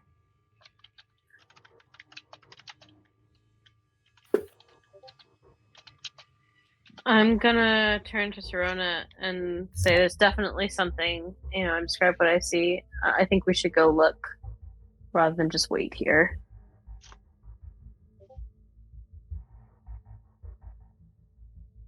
Serena goes, I don't know.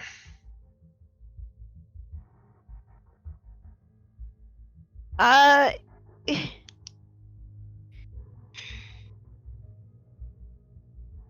Fine.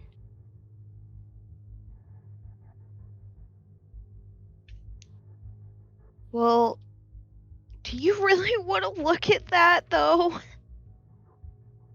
Sorry, what? What are you? She's asking Aoife. Okay. I was confused as to what you were saying about things. Also, is anyone paying attention to Tilly? Probably not just at this moment. All right. Aoife says to Reylen, something sleeps in that bed. Somebody uses that wheel. If something is moving in this direction, it probably is the thing that lives here. So if we wait here with no information, we will The run thing into did it. not seem like it was coming towards you. It seems like it was going across from you. Like, Gotcha. like Oh. making its way across. It doesn't look like it's coming toward you. Look, something is walking in, like, the distance, and something is dragged behind it. I kind of want to follow it now. We should No. follow it. No. There's no sign of any animals. If it's dragging something, it might be a person. Maybe someone we know, even. Would it be so bad just to look?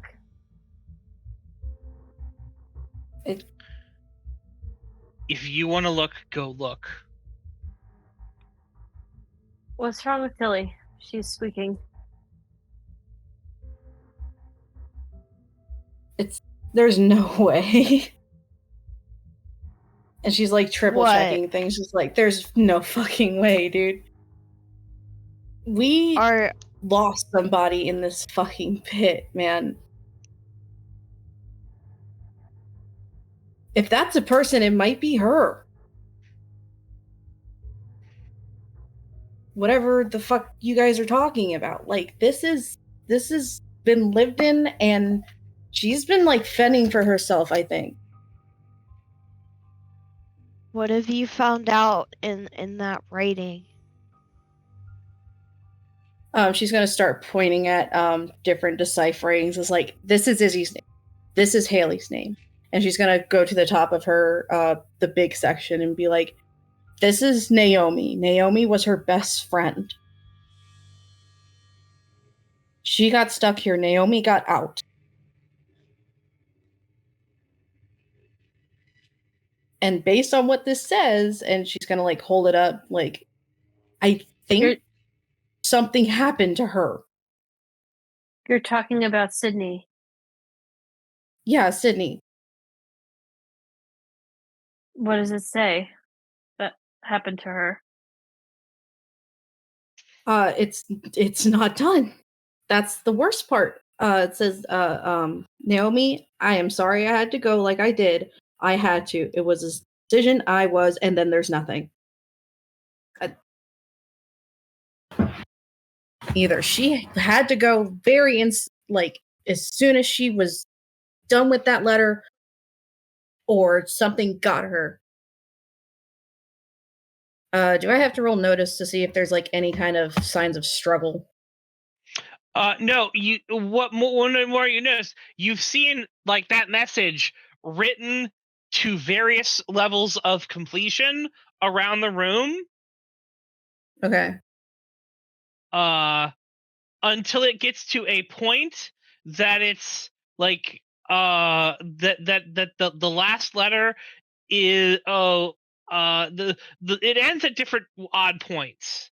Roll me knowledge. Actually, roll me notice. Notice is a delicious notice.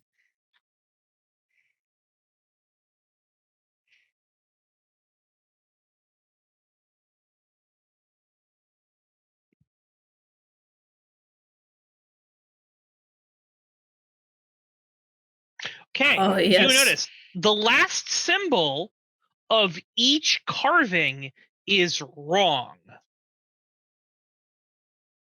Code. There's code. It's can I she's gonna start writing down what's wrong in each thing. Sure.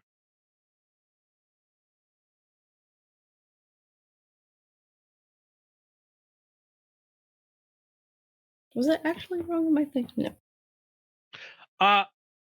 Are you pointing it out to everyone? Yeah, so All right, I'll let these everyone roll me knowledge.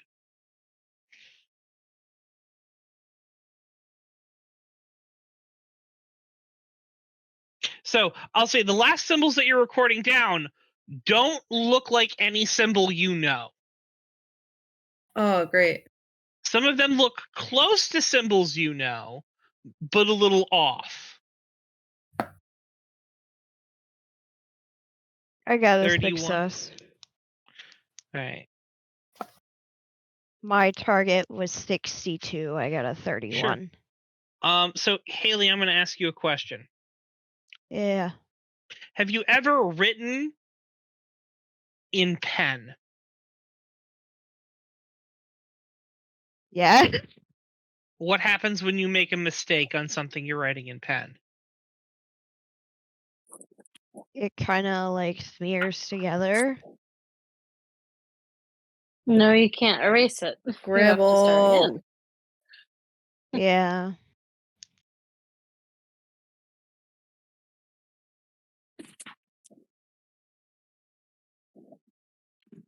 The last letter is written incorrectly on every single one of the carvings you find.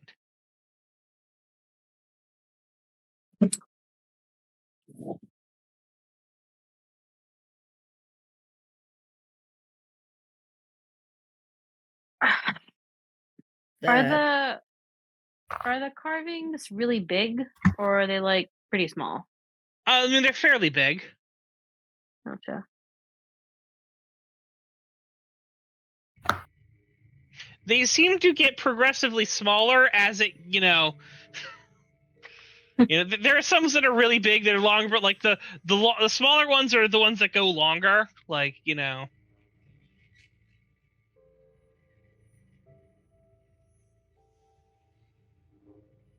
I'm just saying, your friend might need to learn how to spell because it looked like she fucked up a few times. Give her a break. She's been learning an entirely new language in order to survive here. Just saying, if I plopped you in the middle of the Japan and said, "Here you go, here's the alphabet," I think you'd make a few mistakes. Aoife, Eli's gonna sort of like catch your eye and sort of nod over at Serona. Lena is comforting Serona. Oh shit. Okay. Aoife will go up to them and say, "What's going on?" Serona kind of takes a deep breath and looks up at Aoife and goes, "I can't attack."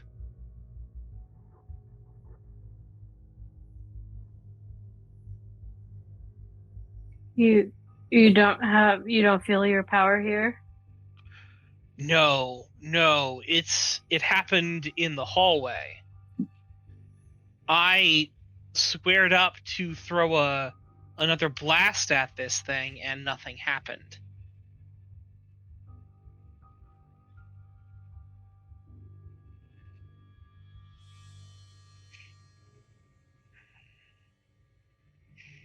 I've tried it on various other things and it just doesn't work. I no longer have my minor blast.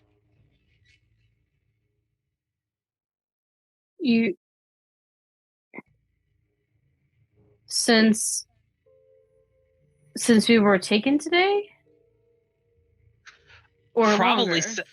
Probably since I haven't tried to attack anything since the power got turned on.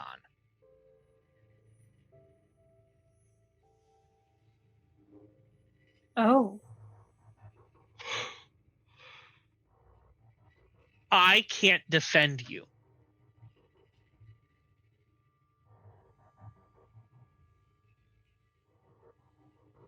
Well, she kind of stares at Serona for a second and then goes, I know the feeling, and I don't like it either.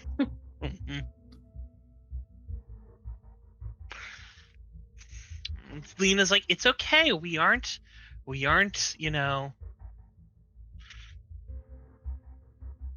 helpless. We can take care of ourselves. Reylen and Aoife and Eli are strong and capable fighters, and I think that you are too. I can't even do that. I mean, without a gun, I'm nothing. But I'll still try, and we'll just have to do our best. It doesn't feel good being vulnerable, but it is where we are.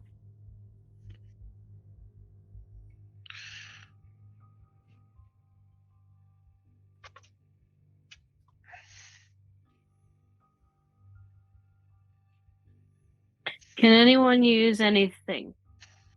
Does anyone have any juice? Does it work? Have to open my. Lena kind of nods, is like, it works. She was telling me that other stuff works. It's like, yeah, I have there, Other minor things are working. It's just I don't have an attack.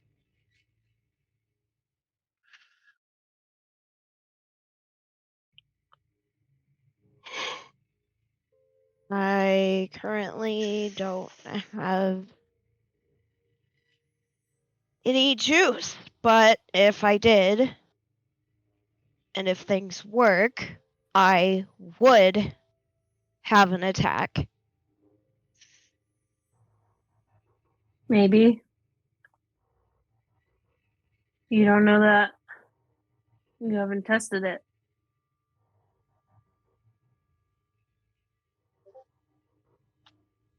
That would also kind of be breaking a promise / rule, so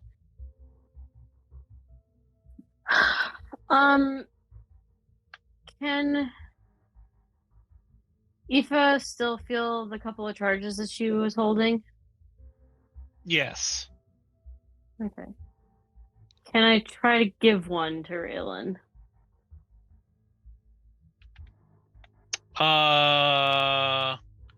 Do you know how to do that? She knows that it's done. She's never done it before. Roll me secrecy then. Okay. What's your rating? I don't think she has any special rating in that either.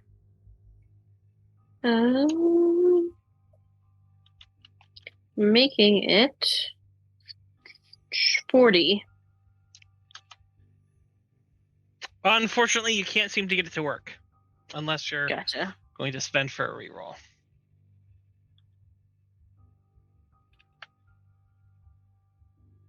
I could give her a minor to try.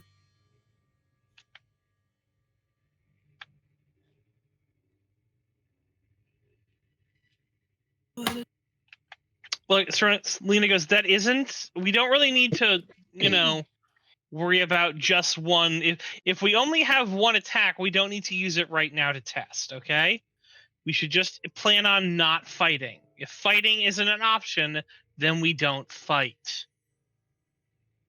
I think that that's smart, but if we can't, pardon the comparison, load our only gun, then it's not an option at all, even if it becomes a necessity. We'll cross that bridge when we come to it, Lena says. For Okay. now, we need to find a way out of here. You said you knew someone who was here. And people who got away. Yeah.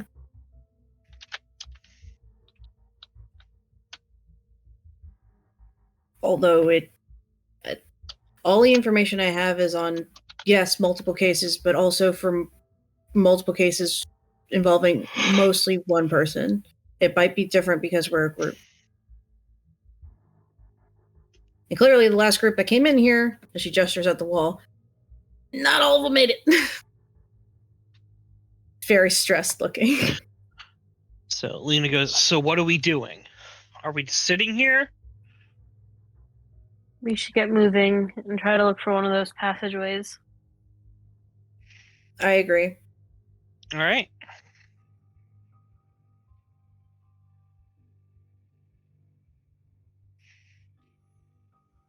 Alertness rolls from everyone.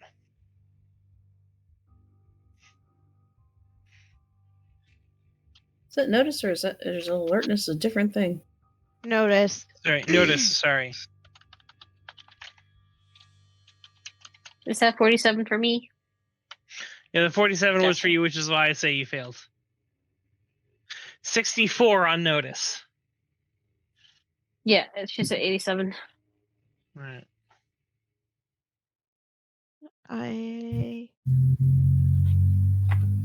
No, fail. She's a teenager. She don't pay attention to shit. It makes You would think so. sense. It makes sense. Make it make Right. sense. So, you guys are not able to locate a door. Tilly, what concerns you is you are fairly certain you find a place where there may have been a door. Oh, for There the is love no of- longer a door. Holy shit, they stole the door.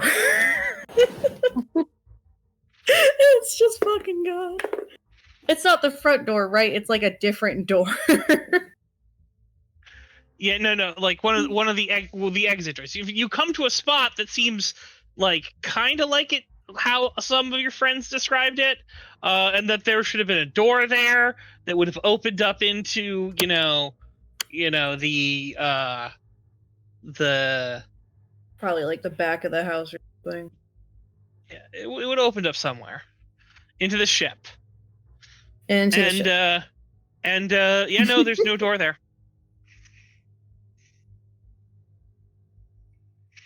Well, I guess we have no choice but to get moving because there was something here and now it is absolutely not here.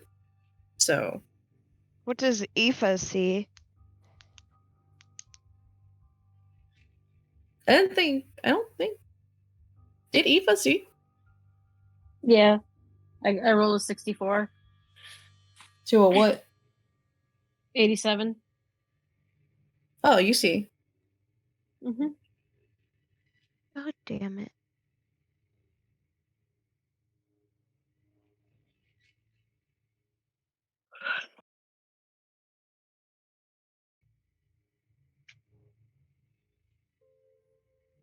Yeah, we gotta go find the door.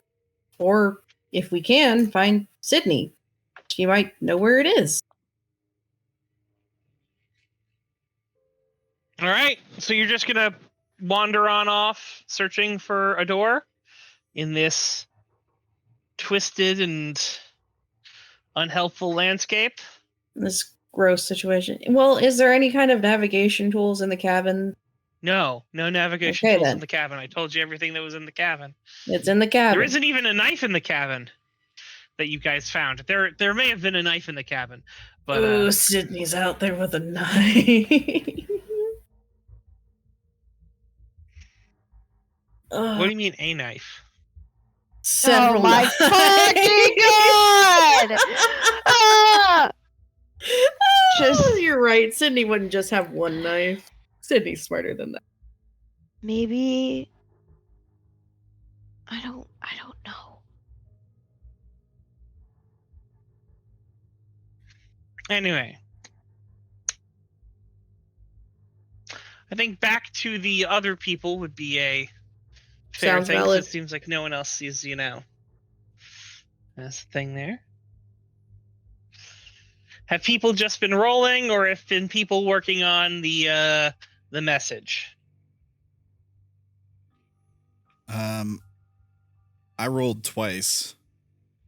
I think everybody was sucked into what was happening because Yeah. I know I was. I didn't roll for Haley. fine.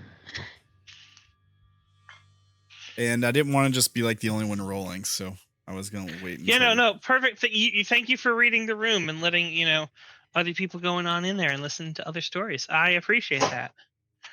I offer you a fate chip. All right. Stop offering non-helpful things. It's a very helpful thing. Fate chips are great. Game. I don't know what a fate chip is, but thank you. I will take it, I guess.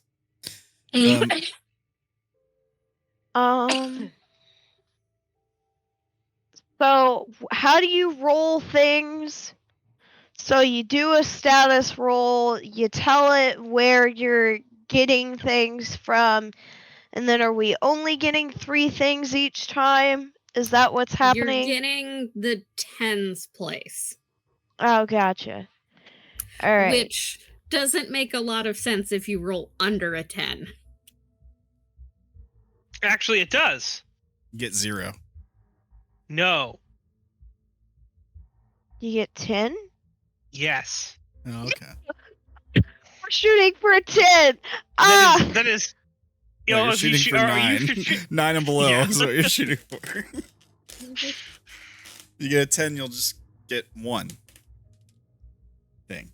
Going to... Alright. Hold on.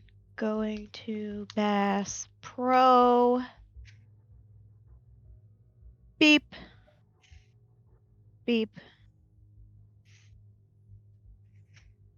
Oh, fuck. I get 1. That's... No, you get that 4. sucks. 4. You get 4. Oh, 4. I've got the list on the goals channel. I thought it was get 5 because it's the sum of those parts. No, only on matched. Unmatched successes. Oh, okay. I'll go back to purgatory. Can I go find Izzy? You may go find Izzy. We put Izzy off on the making broken paper clips with Yeah, you're welcome. Look, Never did like that guy.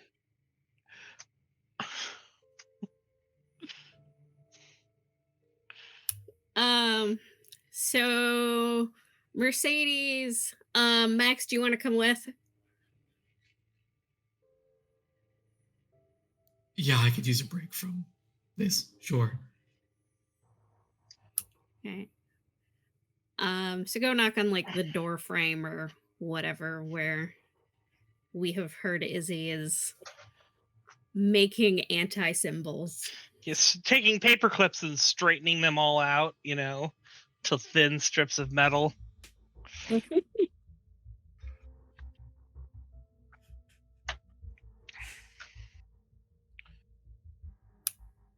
Izzy, you have a second?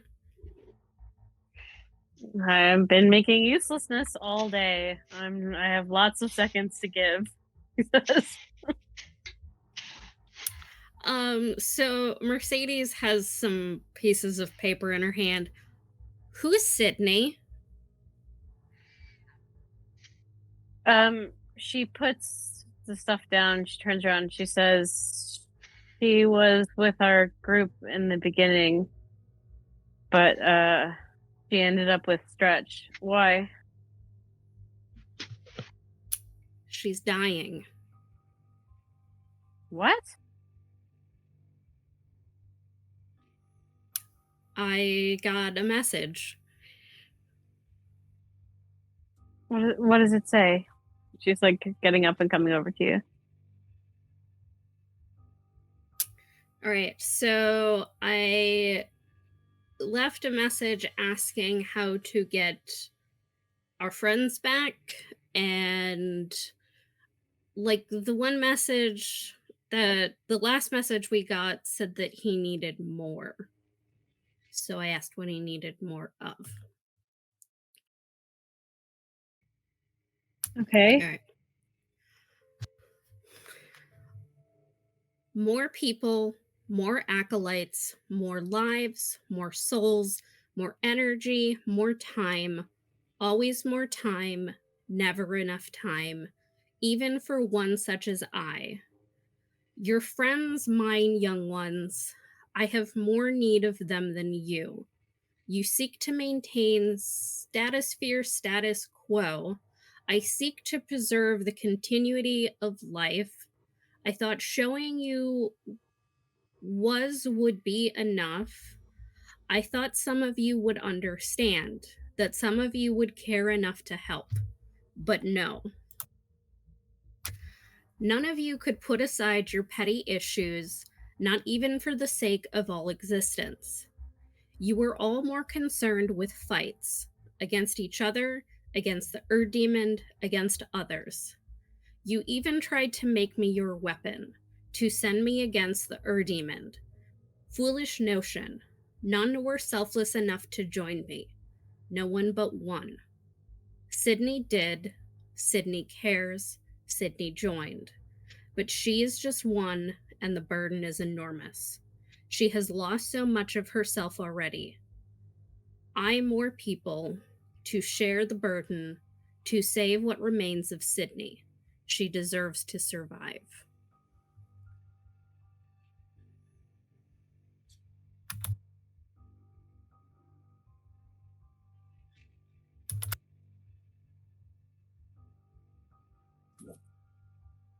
Okay. I think he's kind of pissed off. Well, honestly, she looks really, really annoyed. She's like, he can go fuck himself at this rate. Are you fucking kidding me? We're fighting for our survival and trying to help him along the side. We ask for guidance and he complains at us? Really? What is He's survival? A gone bunch of all the freaking time. He hurts us. He doesn't ever tell us reasonably what we can do to help. And now he's flipping out because we got distracted trying not to die. Well, I mean, look at it this way. What is the survival of a few to a god? He's not a god, he's a person. Everything is a person or was a person. He's just like anybody else. He's But just he a thinks guy he's with one. He thinks he's important. That's the important part.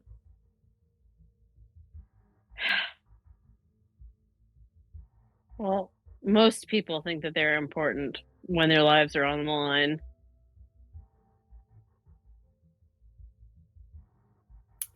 Okay, but how do we get Tilly and the rest of them back, though? Do we trade people?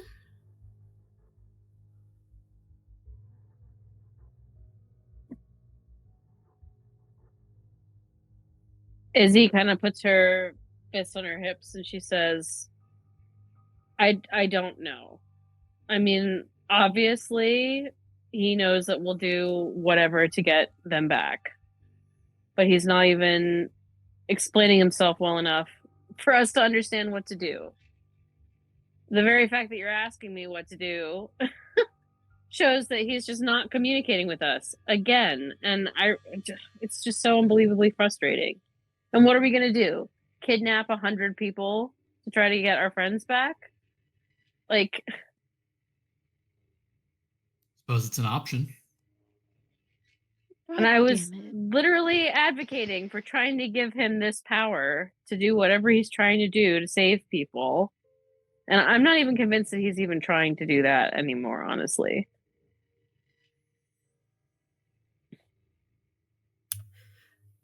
What if we use some of the cosmic charge to help him? That's what I've been saying, that we need to decide what to do with it, and using them to try to help Stretch made sense. Like, the only thing we've been able to learn about how this thing was in theory created was that a massive charge was generated by a whole bunch of death. And I don't know about you, but I would prefer not to slaughter a cult to try to get the thing going again, in particular because that place is so fucked up. Probably because of the way that it was made. So if we could put something into it that was more innocent and enough power to get it kickstarted again, I thought that might help. But I didn't even... If he's been listening at all, then that's not the solution, or he doesn't care, or he hasn't been listening and we don't even have the chance to talk to him about it. Well, it's worth a shot asking. I was also thinking, what if the main culmination of the charge, because it's a race to become the new king. What if we have to change something up there? How do you mean? So, say we stop Erica and the executive can't ascend. What if we let something else ascend? Well, the problem is that the true executive is different enough from the true king that the possibility of an entirely new thing ascending without replacing anything exists, which puts us one step closer to reality ending.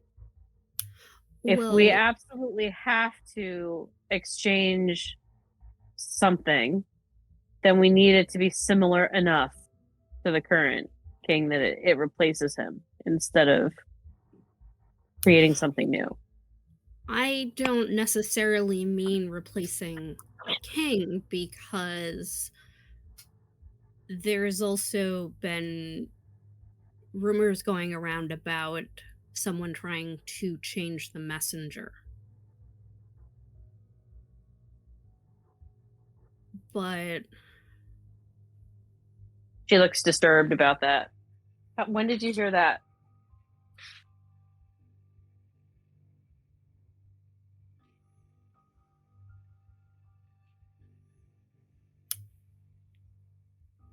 Brandon. I think that was information Skinner gave you for what he's been hearing. Okay. Haley mentioned it was something that Skinner had thought.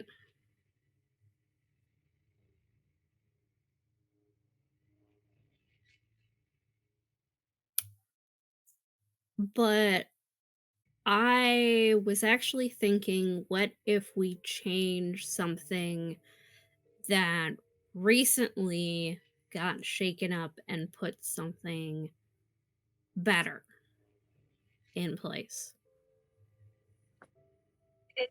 Izzy's brown it's a little bit, and she says, I think I'm missing the thrust of the conversation here. Why do you think that it's vital that we change something at all? You speak of it like it may be necessary. Why do you think that it would be necessary?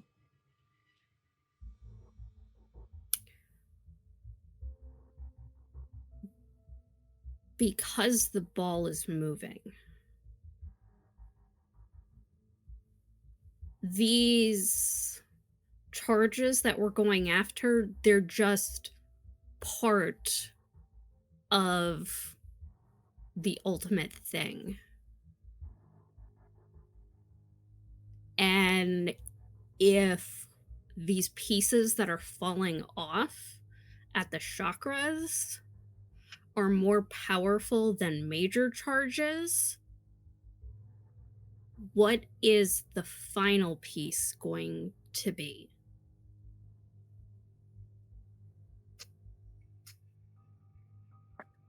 So Izzy nods and she says, well, that was basically my idea, was that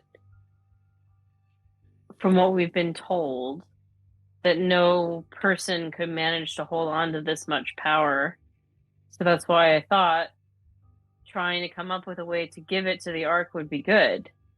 But if you think that it has to be used to ascend something, well, I know what I want to see fixed. I was thinking the physician. Me too.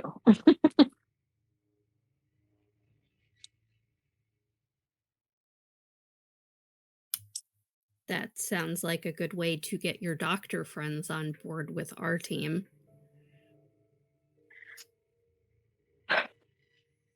She crosses her arms again and says, that's really true. But the problem is that I'm afraid that the miracle worker is even farther away from the physician than the executive and the king are from each other.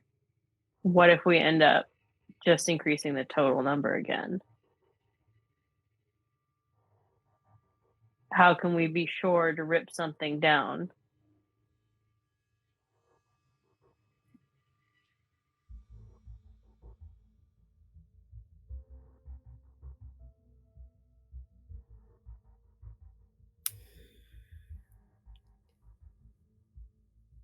We can't.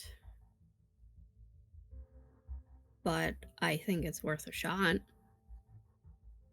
A leap of faith is important sometimes.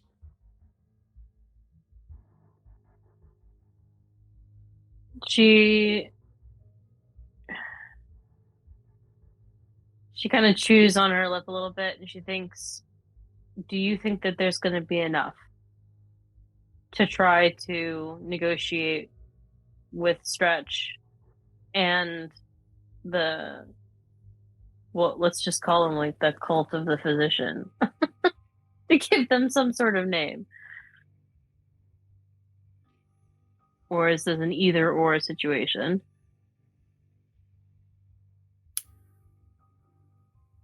We give them the end piece. We give him the other pieces. I mean, if it works that way.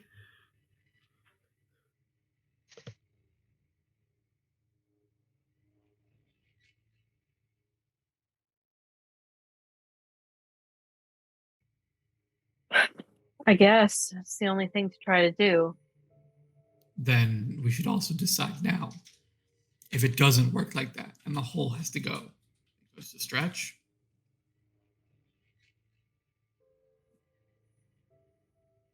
We want to be unified in that decision before we have to make it. Hope for the best, plan for the worst. I don't know how to make that judgment. If we believe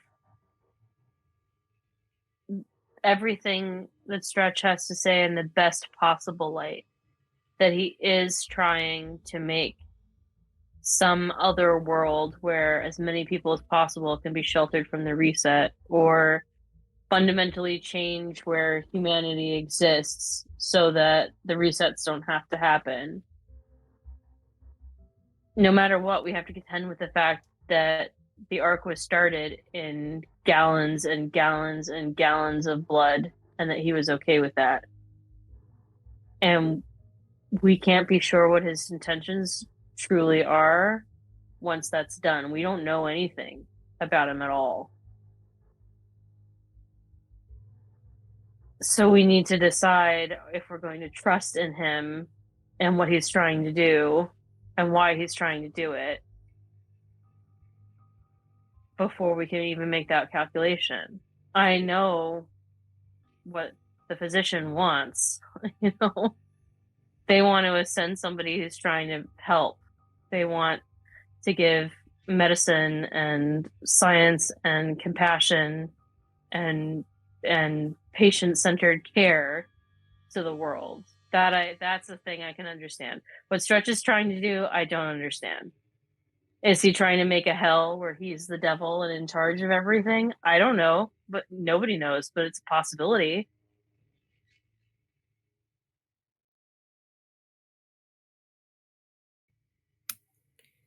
Maybe we should talk to everyone that's here about it. You also always have to keep in mind that you never know what happens when power is involved. Power changes a man or a woman. Power changes humanity. A physician might mean well without power. Then they gain power. Especially that much power.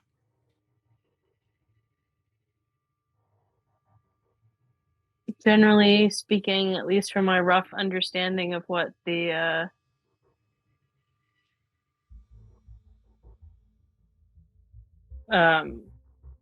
clergy are, they continue to embody their nature.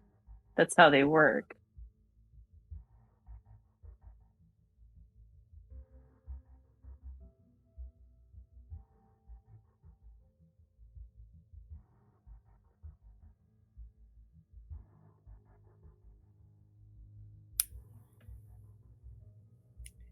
Do you guys want to go talk to Haley and Darren?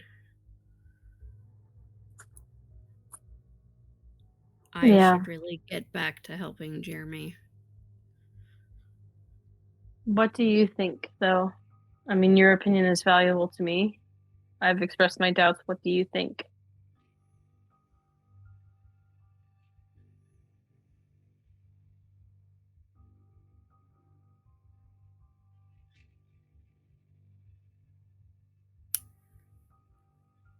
I think that the stars are aligning, and regardless of the choice we make, the universe will continue.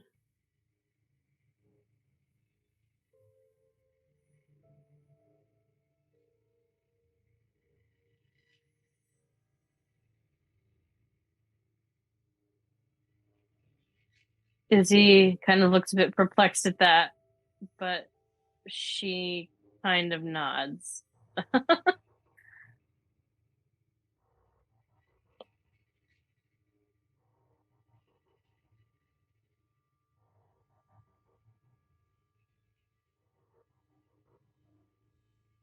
Well, I think even the smallest things can have tremendous influence, and it's possible for the universe to come to a screeching halt. But I don't think the planning for it is going to get us anywhere, so we should probably talk to everyone else, see what they think. Fair.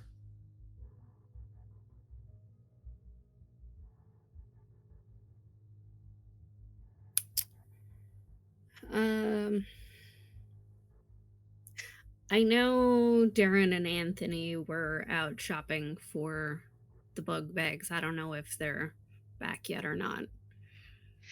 Since time can be ephemeral and you can push it forward to have this meeting, you can call everyone together.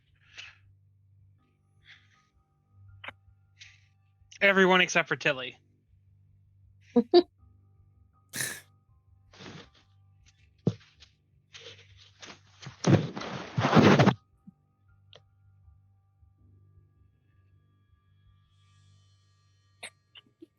Alrighty then, family meeting.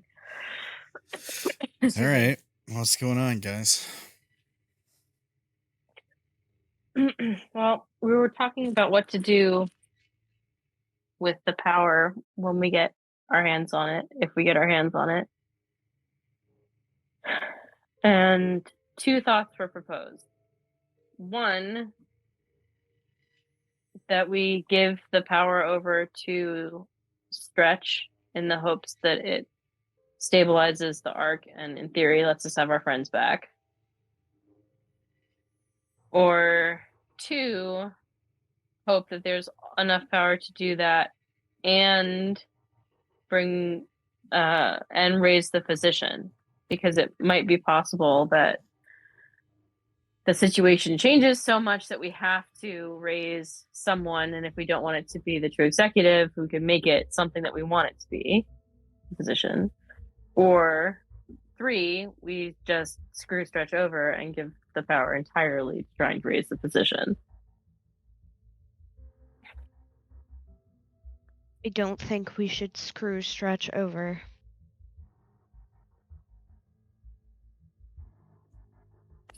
Huh. I really don't. Tell me why.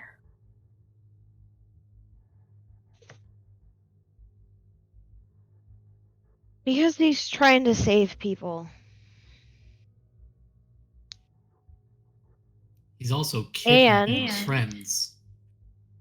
Because he's looking for help. You just ask. Straightforward, you know? We can't ask. He is from a whole completely different world. He might not understand our own customs. He might very well think that what he's doing is right. Well, I have 2 points to raise to that. He's almost certainly not from a different world. He's almost certainly from a different time. He's human. There's nothing else that he could be. He's probably just from a different iteration. And 2, he can be trying to do what he thinks is right and be doing something really, really wrong.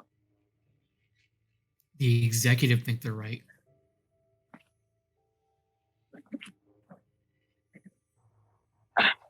Do you really I want to just- take that risk when our friends are stuck in there? No. I don't. I would love to have totally blind faith and believe 100% in what he is trying to do, and know in my heart that it's the right thing to do and that helping him is going to solve everything. I would love to believe that we're going to make a magical fairyland full of rainbows and trees covered in cotton candy, and all of our friends will be safe and happy and eternally youthful and, you know, live forever. That would be great. I can't even begin to tell you how happy I would be to believe that and to be working for that. But the problem is that we do not know enough. We don't know what he's trying to do. We don't know why he's trying to do it. Have we asked him specifically? I mean, we've tried to communicate with him in the past. It's always been confusing.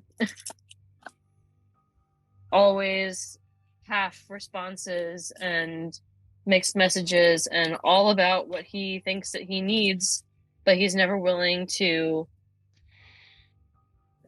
help us help him. A part of the problem is that magic was shut off completely.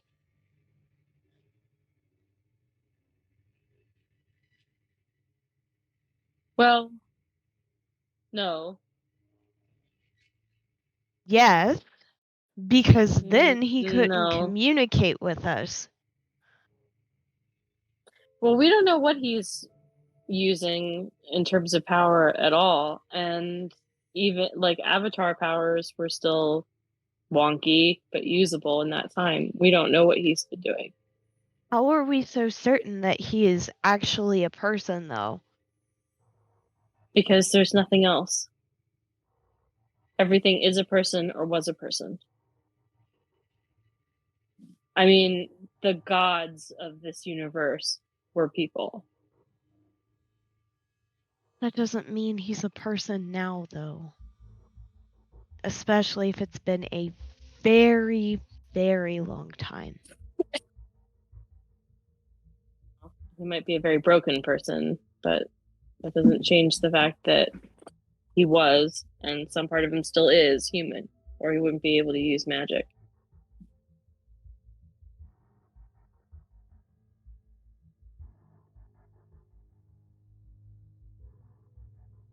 Look, I'm not saying that we shouldn't ultimately end up supporting him. I'm not saying that, supporting him may not be the right thing to do. I'm just saying that we don't know. We might be touching off some sort of crazy apocalypse. Maybe genuinely and truly the only way to save this place is to slaughter 1,000 people a day until it finally drinks enough blood to restabilize. I don't want to do that. I mean, do you want to do that? It's very Lovecraftian for sure. No. All we know Most about people this aren't so place, eager to support the old ones. we know about this place that it is dark and it is twisted and it is terrifying, and we know that it was created by death. Like, that's not a comfortable original set of knowledge to have about a place, and But I it gave just me want to peace know more. while I was there. It gave my mind peace while I was there. I couldn't feel the demon. I was left alone. It That's felt just because it was outside of his reach. It was beyond reality. You know what I felt when I was there? Terror and an inability to breathe.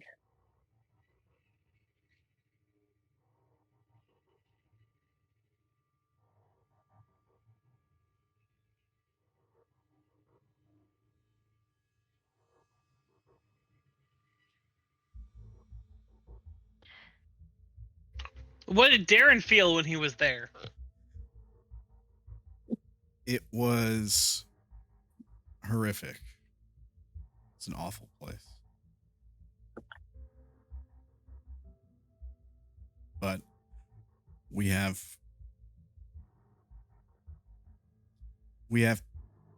people there. And I don't care what we have to do. I'm not giving up on them.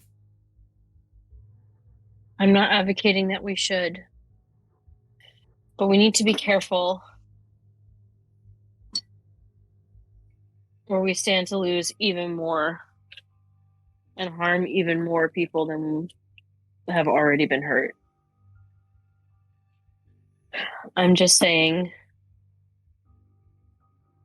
I think we need to try to do something, anything, to learn more. And it seems like the only person who's capable of telling us anything about what's going on whatsoever is Stretch himself, or in theory, the demon. And nobody wants to talk to him about it, now do we? Have we tried to talk to Sydney? How? She's over there, and we can't get there unless we're taken, and Stretch apparently doesn't want us. If we can communicate with him, it might work the same way for her. Especially if she's trying to help him. I mean, if you think that we should write Sydney some letters, I'm fine with that. But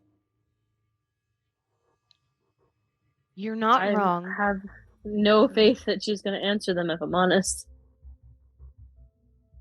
We have to try something because you're not wrong. We need more answers. We need to know what we're getting ourselves into. But at the same time, there is lives on the line here. Whether they be trapped there or what have you.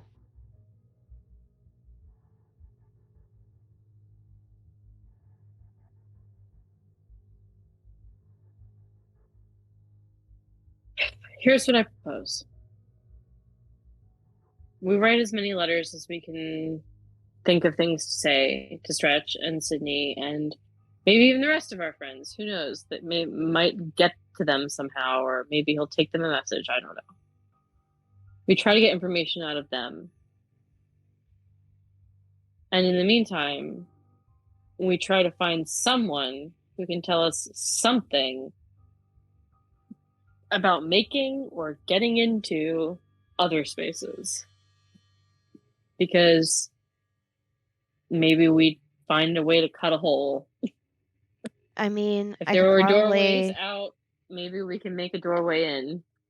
I could probably ask my mom. I'm not sure exactly how much she knows about it, but there's apparently another space in the school.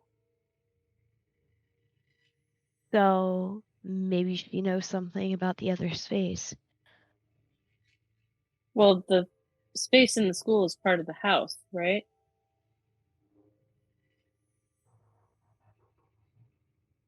The House of Renunciation. I don't know.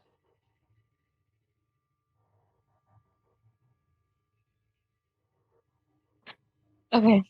Well, I think that's a good idea to talk to her. It's not a bad place to start.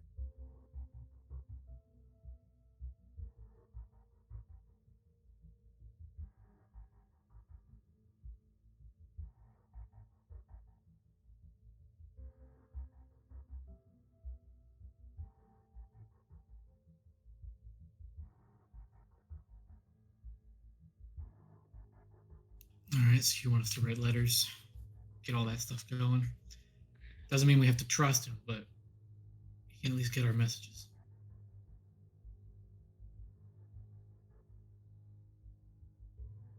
I'm still not convinced the freedom and safety he has in mind is just servitude.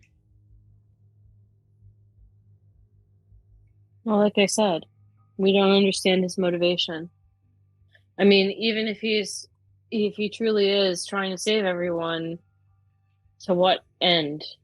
I mean, is he genuinely, completely just about preserving life and letting people go on and do their thing? I have no idea. Nobody has any idea.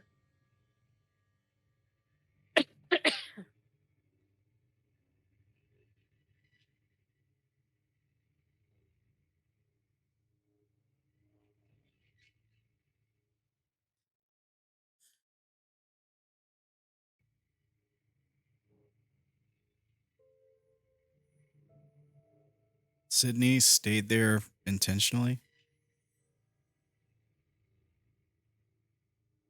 Yeah, it would seem so. I saw her there. I did too. Or at least I'm pretty sure.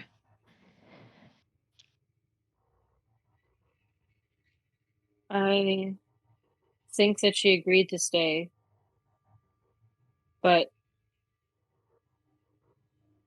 as much as I trust her and I believe that she would have only done that for the right reasons,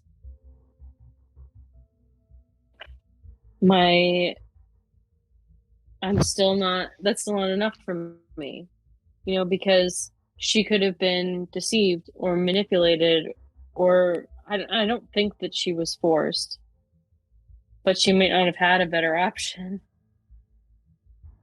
And I also don't know what she's doing or what it means, And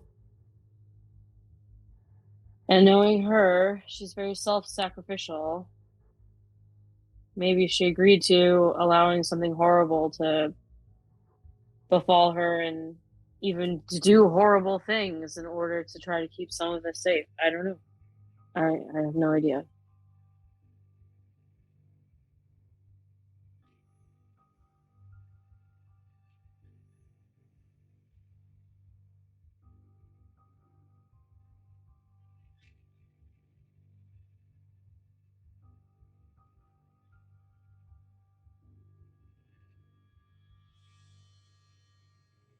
Is there anything else people can think about for the moment? Because we are like 11:40. I do have work in the morning, so I wasn't sure. Well, so there are several things we could do. We could do the conversation with Gravy. We could do the confrontation with Clip. We could do the talk with the mother. Oh God, I'm involved in 2 of those. I mean, we can wait to do the talk with Clip and let Javi go.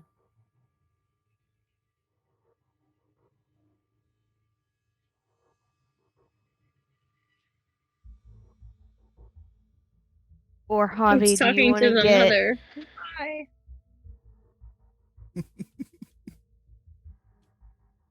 Or Javi, did you want to do Clip's thing tonight? Nope. Oh my fucking God! Mainly because a dramatic confrontation with a very angry Emma behind me may be a problem. Oh, gotcha. There's a very angry Emma behind you. One of her people has decided to be very tech dumb, and it's stopping their game from playing, so they're being mad. Oh. Oh, okay. Has she tried murder? Hey. We're getting there. Alright. I guess we'll get Gravy's thing out of the way.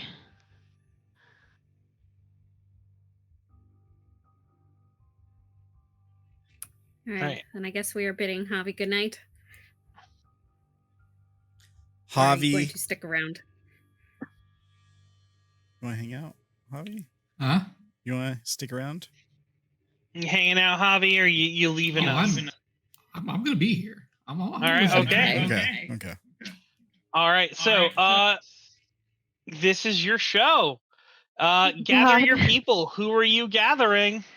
I'm stressed. Alright, so it's gonna be Haley. It's gonna be Skinner. It's gonna be Night Shift, Mr. Clean. It's gonna be Potatoes. Isabel can come if she wants.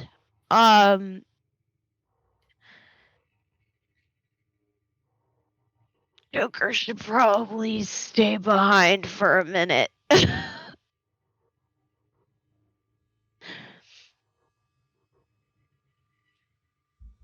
Or at least outside of the room.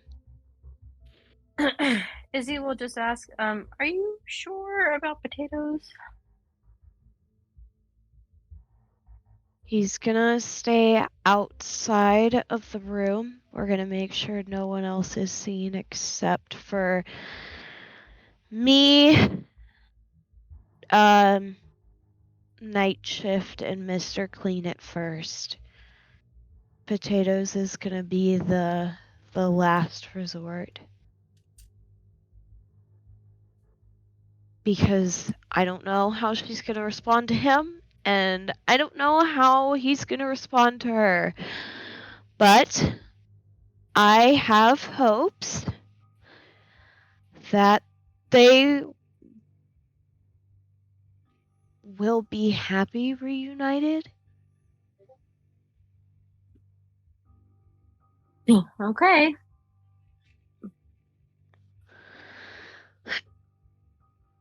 Just kind of brushes off her clothes, straightens up her shoulders, and is like, all right, let's go. All right.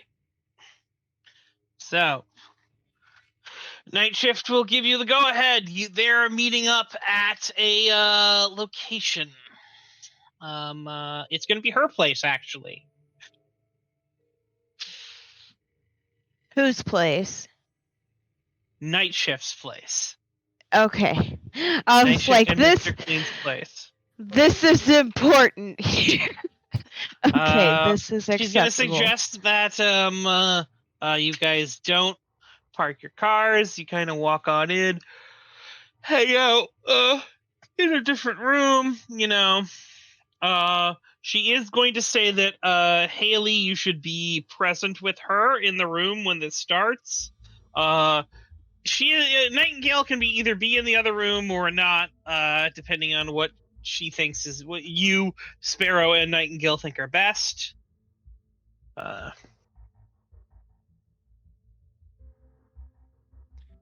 Yeah, Haley will be in the initial room.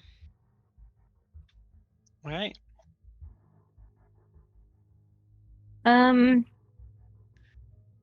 Izzy's going to look a little uncertain. She's probably going to end up coming with you, I think. Unless you tell her not to. No, you can be here. She likes you enough. She likes us enough.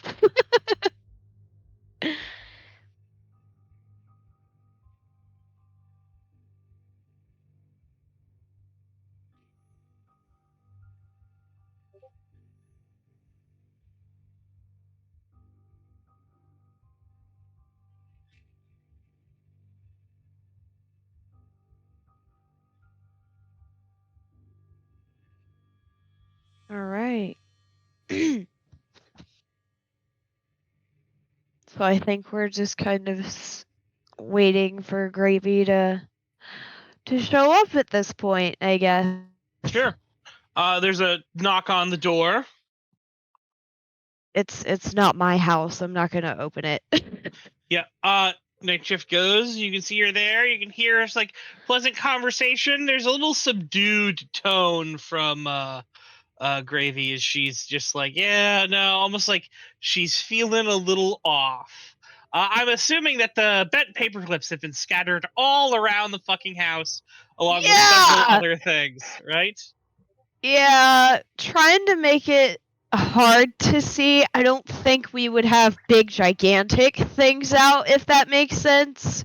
Mm-hmm. But yeah, definitely just trying to spread it out and have all of our bases covered.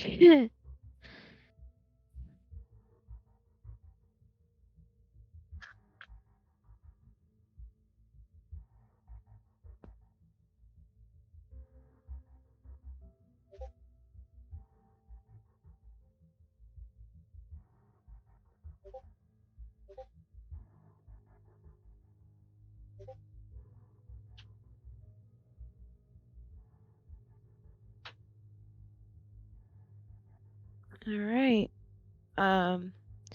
So once Gravy kind of walks in, Haley will stand and just give off a smile and be like, hello again. It's good to see ya.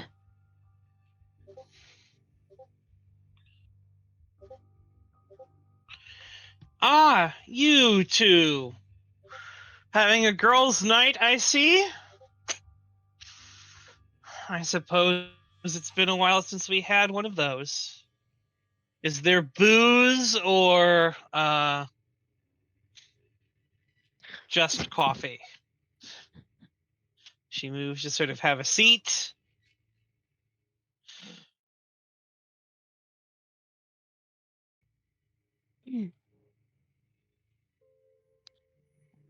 I hope things are going well for you, yeah?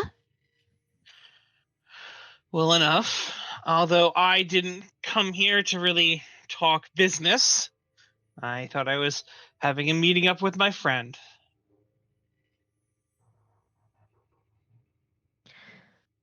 This is a meeting between friends.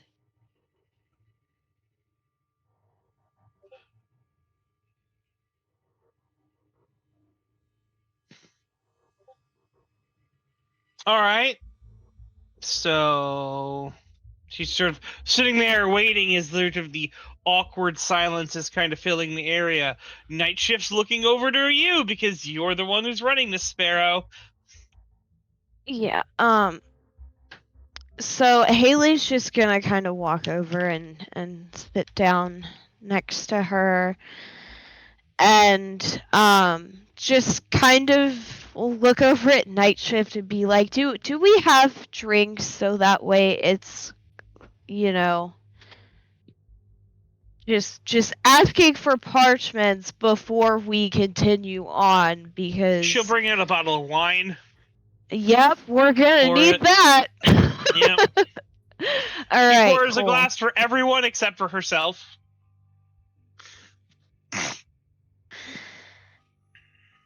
So essentially, Haley's just gonna be like, I just wanted to make sure that all things are going well for you. But I do have to admit, I am curious because the last that we spoke, there was some tension. But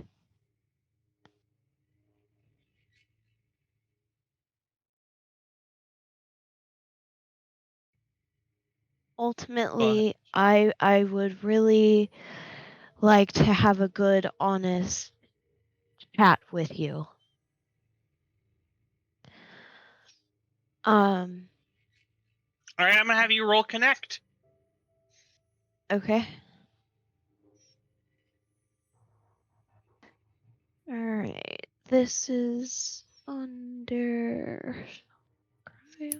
You guys still have that dose of Jupiter X. Yeah, but that only works for the connect, not the skill itself.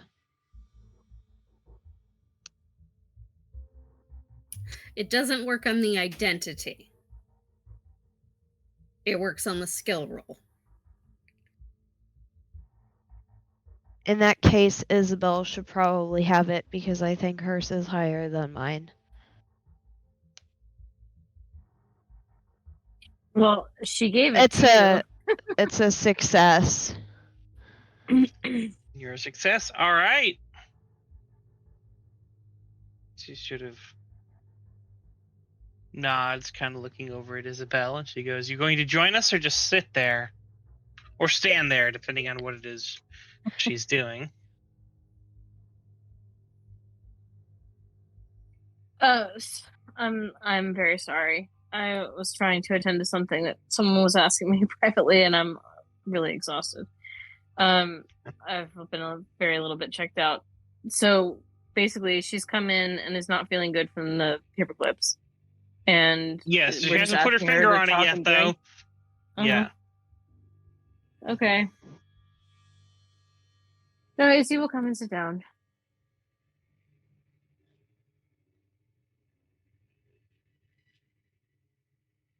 You were apparently handed a wine glass with red wine in it. All right, cool.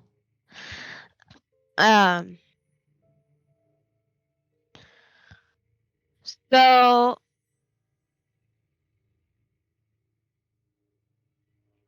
look,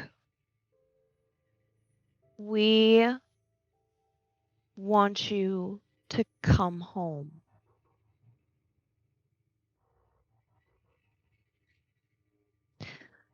There is a missing piece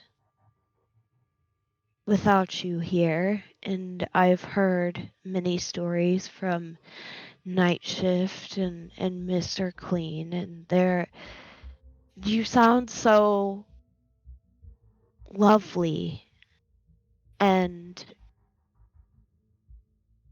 you deserve to be around people who truly appreciate you.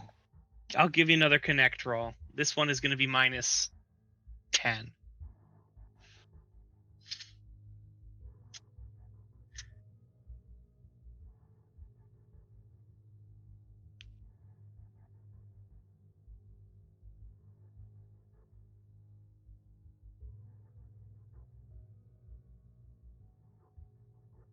So even with minus 10, that is a success.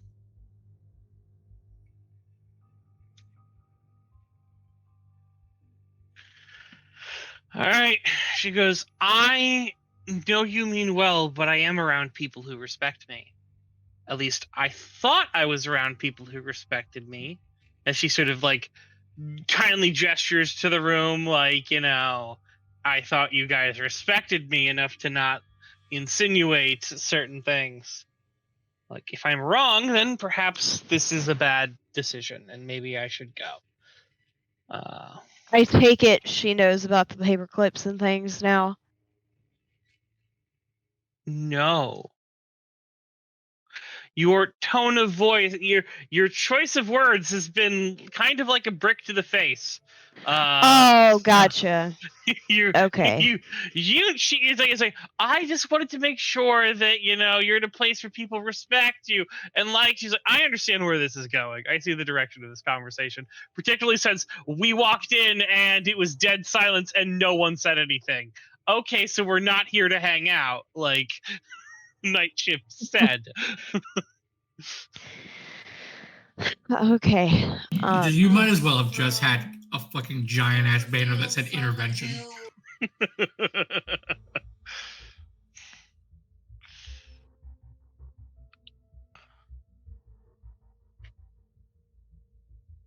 Shit, what's her actual name?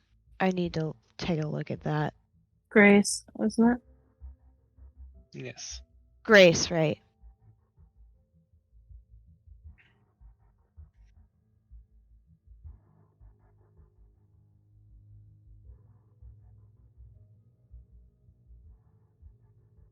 Oh god. Caitlin's brain says be brutally honest, but I feel like if I did that, things would go very, very bad.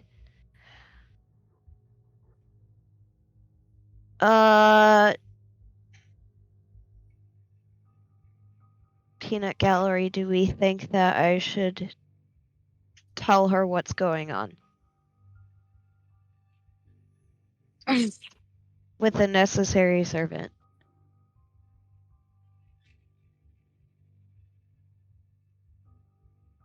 I don't know. It really has to be your call. Yeah, it's if you think that's the best way to get through to her.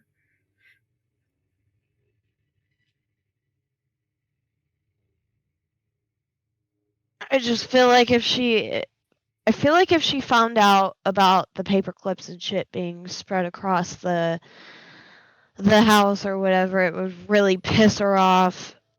But at the same time, I feel like if she found out on her own, it'll be even worse.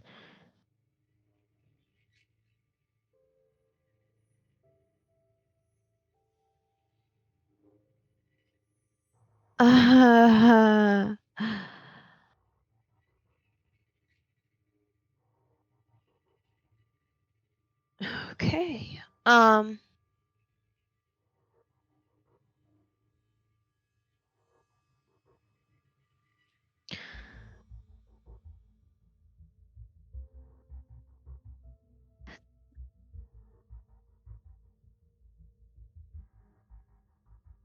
Look, Grace, I am gonna be 100% brutally honest here.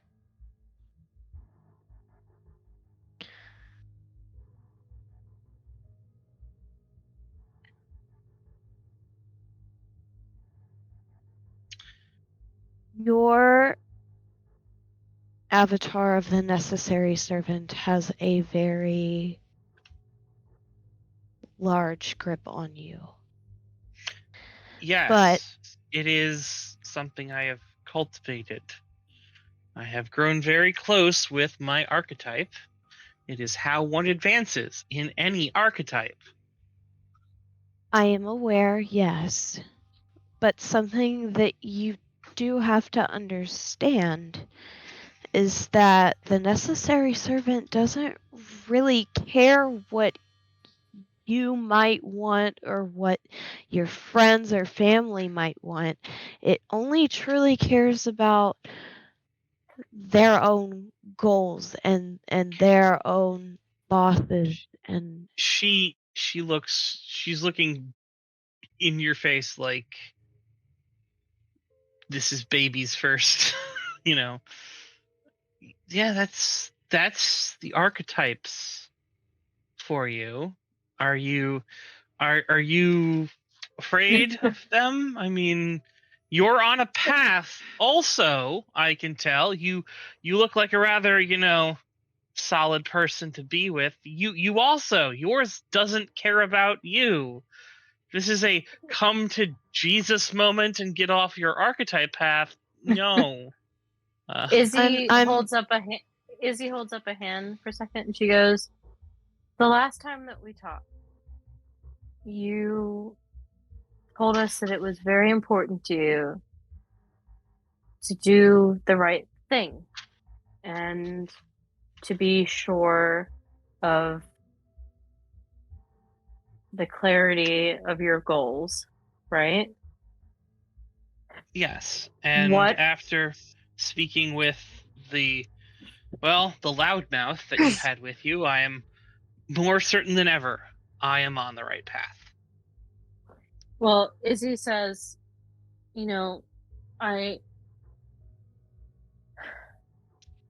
all that I'm saying is that everyone in this room knows that the archetypes have influence not only over the world, but over us, the people who follow. And I just feel that in order to be sure of what the right thing to do is, sometimes we need to give ourselves spaces to think without their influence, their domination of us to a degree. Roll me connect. Okay. Well, what's your connect score? I'll roll it. If you're still having issues. I have to pull up the other sheet. I'm sorry.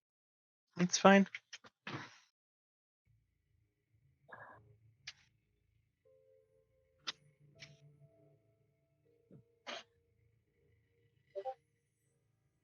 Okay.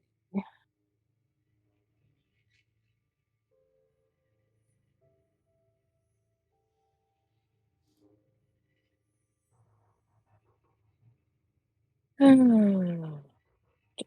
50.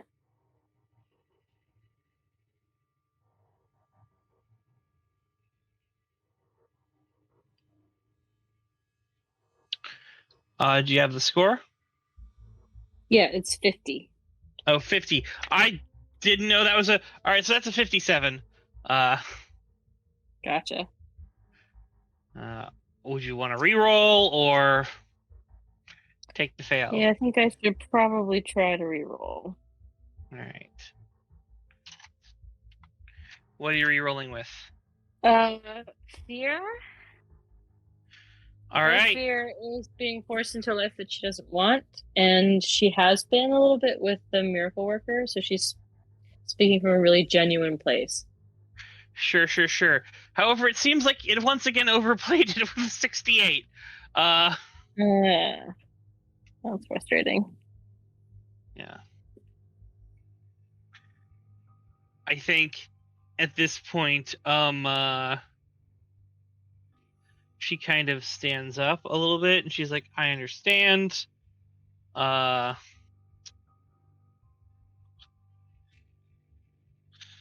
This is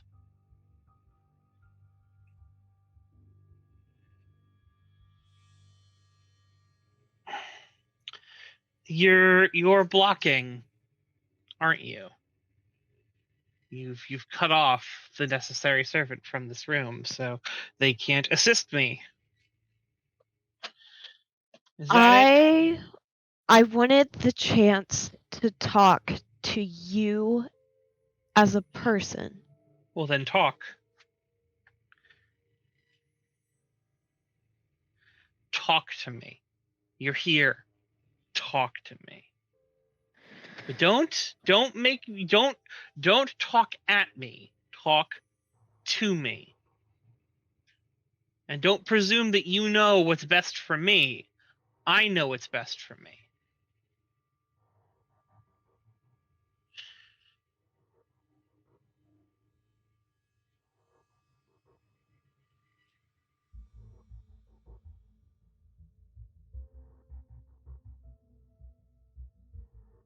I'm not trying to talk at you.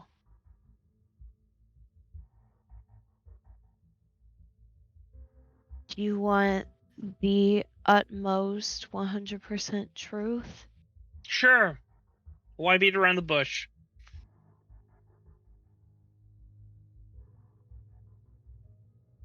As you already know, you are being blocked off from the necessary servant at this time.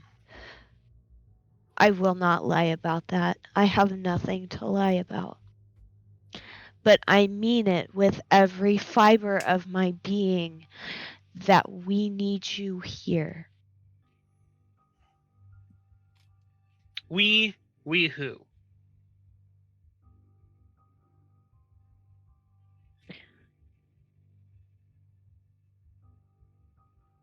Are you queuing someone to walk in now? Yeah. All right, yeah. Just kind of like, Nice. Skinner, you can come out. And Skinner kind of steps out of the back room and is like, ah, Skinner's here. He put you up to this, didn't he? No, this was my idea. So if you feel like you should be angry at anyone, it should be towards me. All right, fine. I'm angry towards you for dragging me here. Look, Skinner, I don't know. He's just like, Bravey, Grace.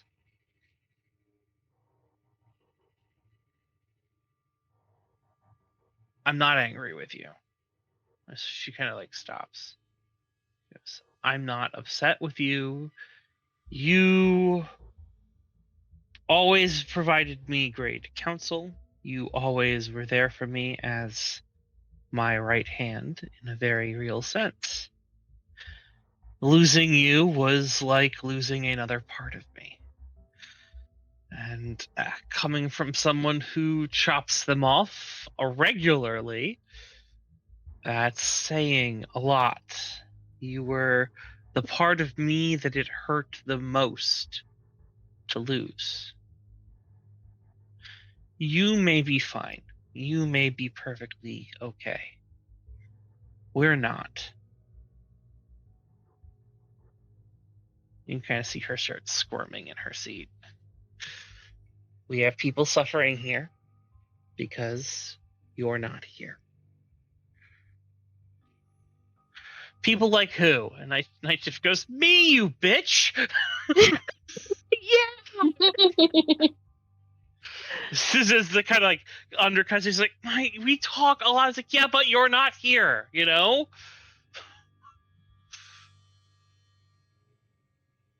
Like, look, I get it. You guys are having a bit of an issue. We're all still friends, though. We're all on the same team, ultimately. It's what our group is supposed to be all about, isn't it?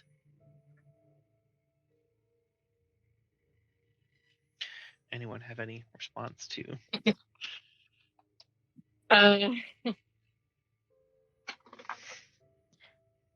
Izzy kind of shakes her head and she says, no.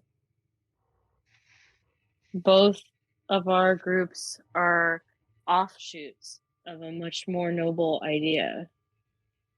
But we're anathema to each other now.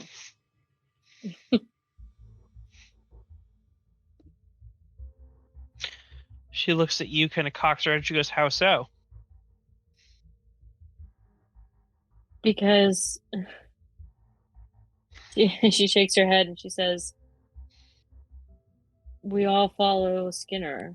He's the heart of what we are, and he takes care of us, and we need him, and he needs us, and you're trying to change reality to break that right now.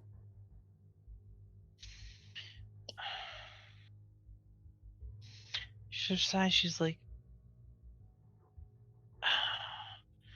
and you don't know that it won't be better? It won't work just as well? I believe in my heart that it will be worse.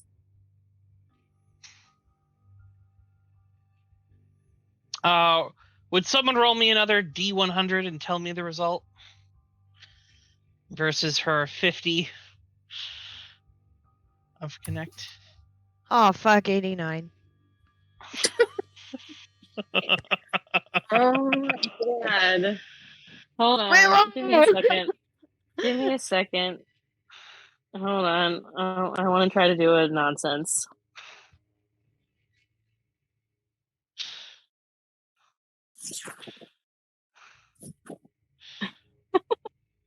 Ooh, are you Good about moment, to though. use cosmetomancy?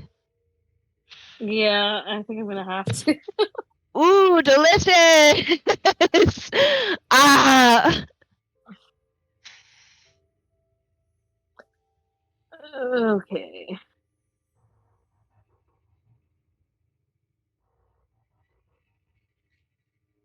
Oh, there's still a few charges left. Second.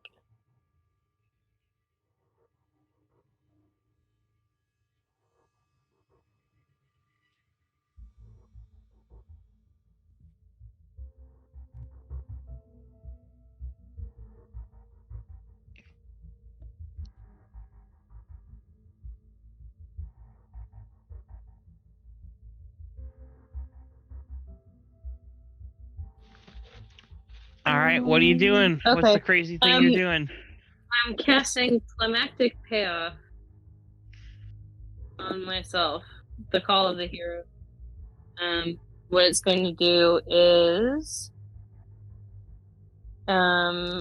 give me a 10 I'm going to if I succeed on my roll in Cosmetomancy, I will get a 10% bonus multiplied by the ones place of whatever it is that I roll on my next roll, which I'm going to use for the reroll of that.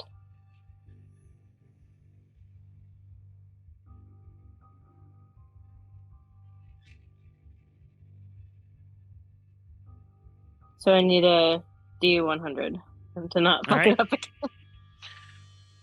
Someone roll a D100. Please be low, but not too low. 91. Oh my god, what? Ah! It is my efficient, so I can just make it a 19. Yes. Yeah. Oh my god. My god. It's not a good result, but it's not terrible. So what is the what is the thing you've got? I get a 10% shift on my next roll to try on my reroll and I'll burn my noble passion to be able to do that. All right. Somebody else. Another roll. reroll. Now we're looking for 60. I'll roll.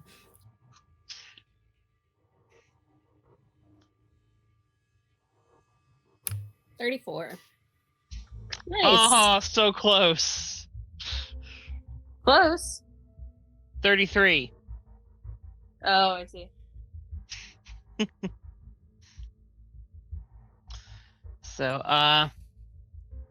she you have to do a lot of talking and whisper a spell under your breath, but you manage to pull it off, and she starts kind of calming a little more and kind of looking at you and leaning more back down in the seat, and she's just like, look, if what you say is true and we've become anathema, then why, how come it's not too late? How come there are good people over there. I believe that. I really do. Good people can be misled. Good people can try to do the right thing and be wrong. But at the end of the day, stopping this from happening, it's what we're for, Gravy. It's what we've always been for.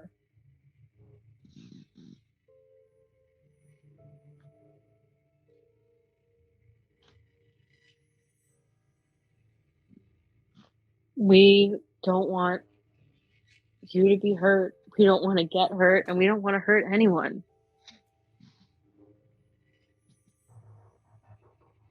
But we can't let it happen either.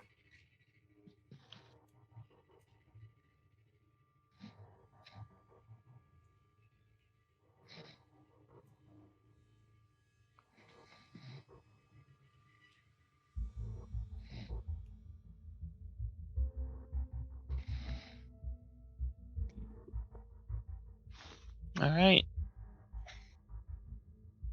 She sort of sighs and she goes, look, there's no place for me here, all right? I know you guys want me, but look, I just can't. All right? Why can't you? Because oh, sweetie, you don't sweetie me. You drew me here. You called me a bitch. So don't you sweetie me. Let him in. Let who in? As the door kind of opens and sort of Potato steps into the room, she sort of stands up. Oh God, you just like she's about to leave. Is someone going to grab her and keep her from running? Yeah. I'll step in front. Just hear him out. Struggle rolls. I don't give a fuck. I'm a soccer player, bitch. I do this on the daily. Can someone Let me know roll what- struggle for me? Okay.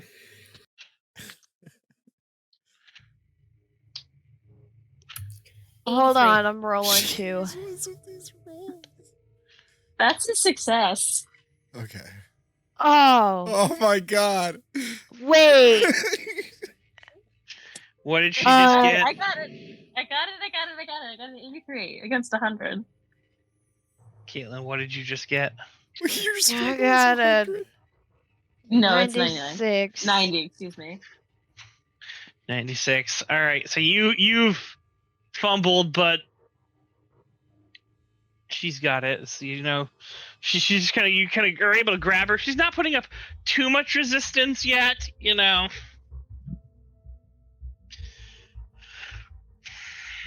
Miss Potatoes kind of looks at her. She's like, "Hey, Grace, good to see you again. They asked me if I wanted to be here, and you know, I wasn't doing anything. Shut your fucking mouth."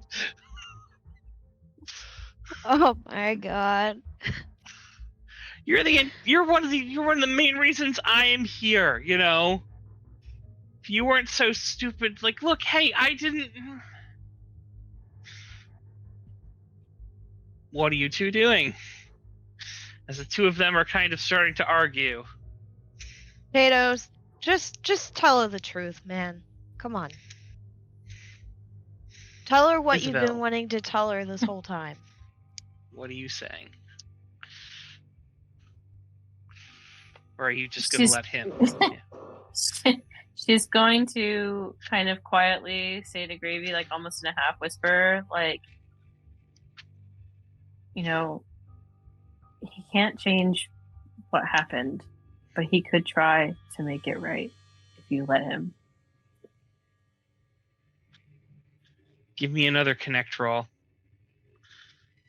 Oh, for the love of God, I'm terrible at that though.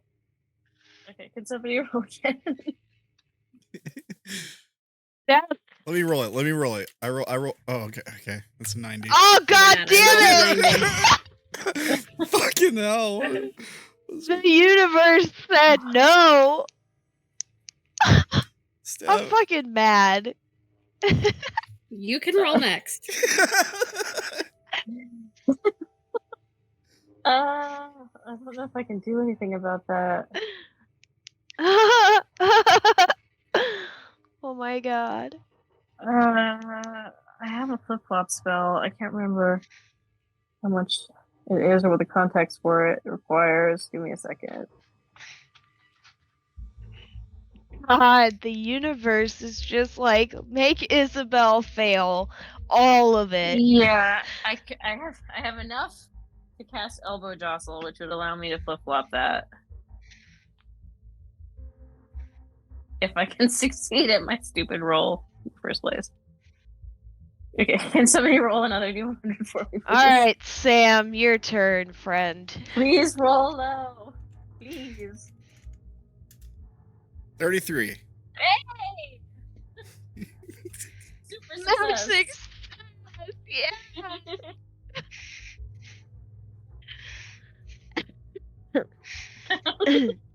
Okay, I will use that spell to flop. my connect roll. All right, 1 second.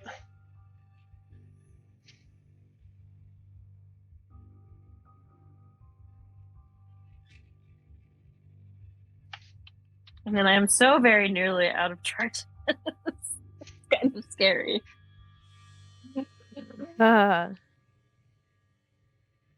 See, if I use my magic, it causes problems.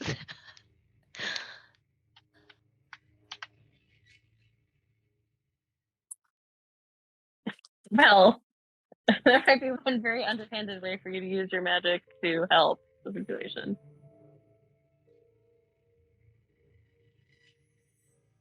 You could have tried to make her forget that it happened.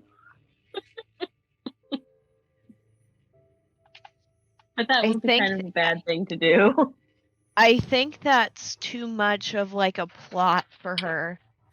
Mm. You stupid ass cat, stop. Ass cat.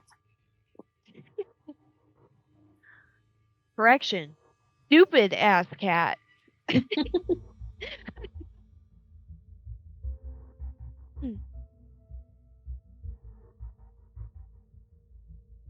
Oh my god. Joanne, I'll beat your ass. Stop.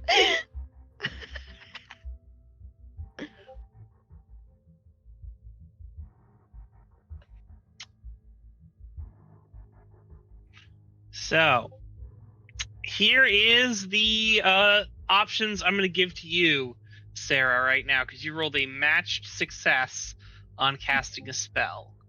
You can choose Ooh. Brainstorm, which means I will tell you something totally unrelated to the situation at hand, but potentially useful in the near future.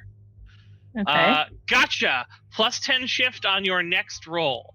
Hard. Get a free hardened notch against one mental stress of your choice.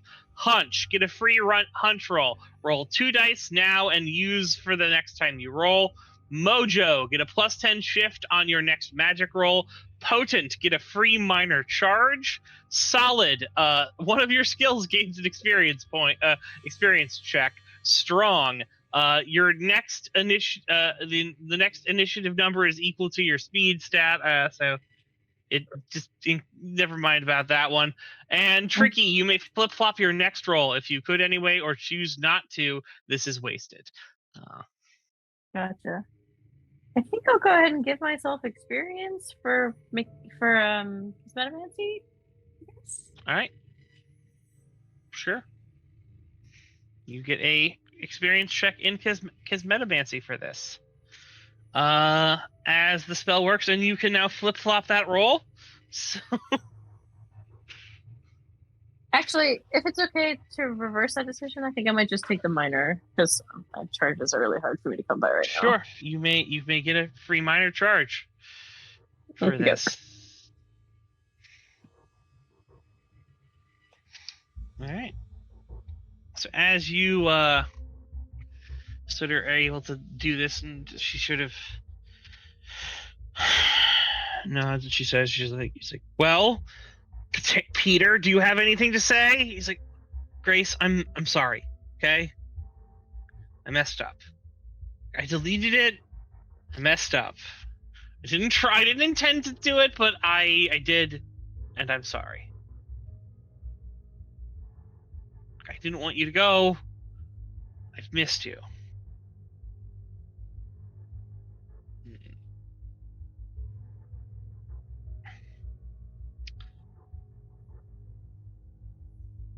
She kind of relaxes a bit and goes kind of limp in your arms, and then kind of just sort of like shrugs you off. Are you going to let her go?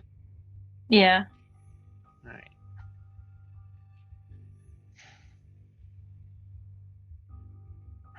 She walks up and she sort of gently and casually wraps her arms around him. Is like, it wasn't just that.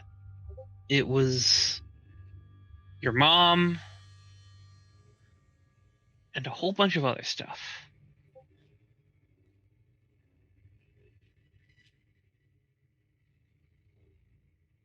Haley's. gonna kind of speak up and be like, if it makes you feel any better, Kat's actually been speaking with his mom. She's made some progress. Who's Cat? She says, new girl, you might call her a loudmouth. She's like, oh, fucking hell. Yeah, She's also she's got a mine. bit of a We drinking love problem. her. She's also got a bit of a drinking problem. And she's just like, oh, God, I hate you all. Look what happened when you left.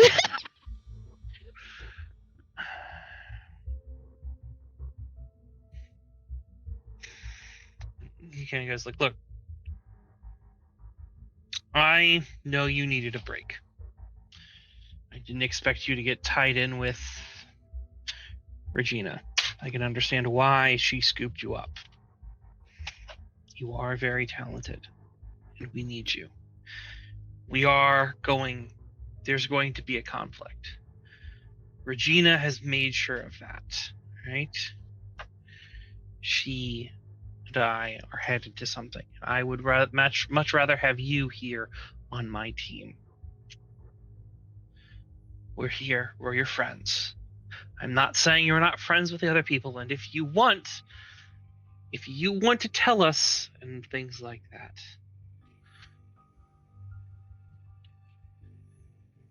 what we should do, who we should trust, the best spot for you to be is right here.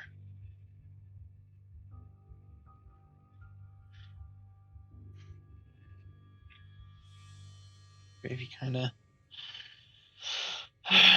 sighs and sort of goes, all right.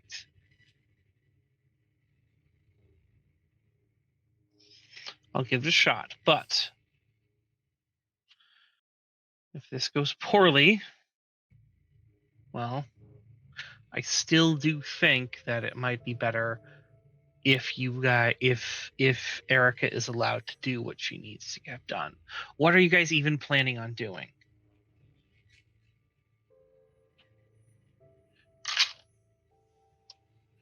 If not Erica, then who? The physician. Physician? What are you talking about?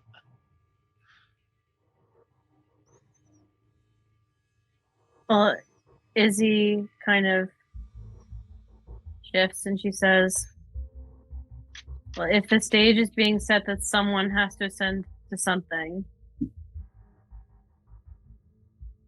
we're trying to ascend the physician to fill the role that the healer left.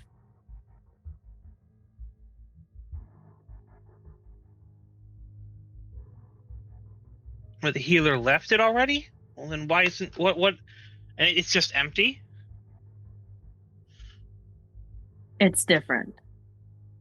The miracle Very worker different. took its place. A miracle worker. Oh my. Izzy kind of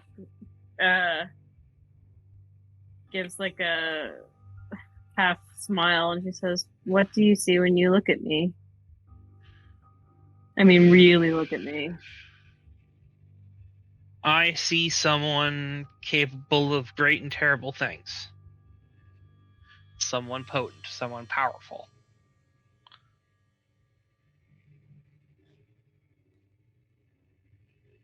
Well, she points at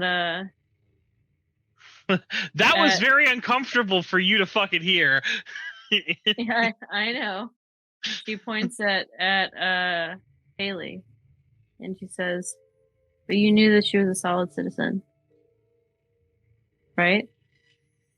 She nods.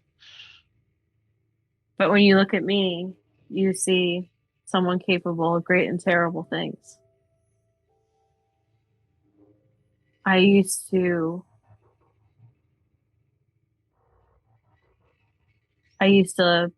look like someone who would be there to help.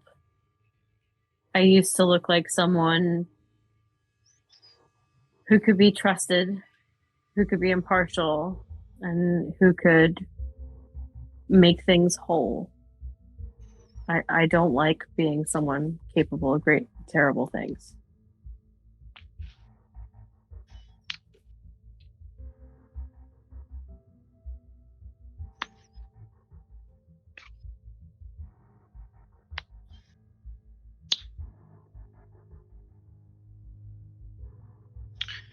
She nods. I can see that's a worthy cause. I don't know if any of the others would be willing to do anything else. There's a lot of them over in her side.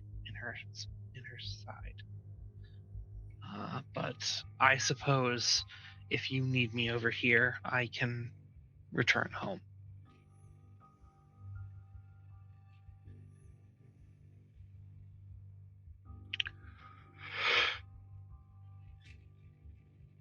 Well, I think that's absolutely wonderful, and just the best news that I've heard in weeks.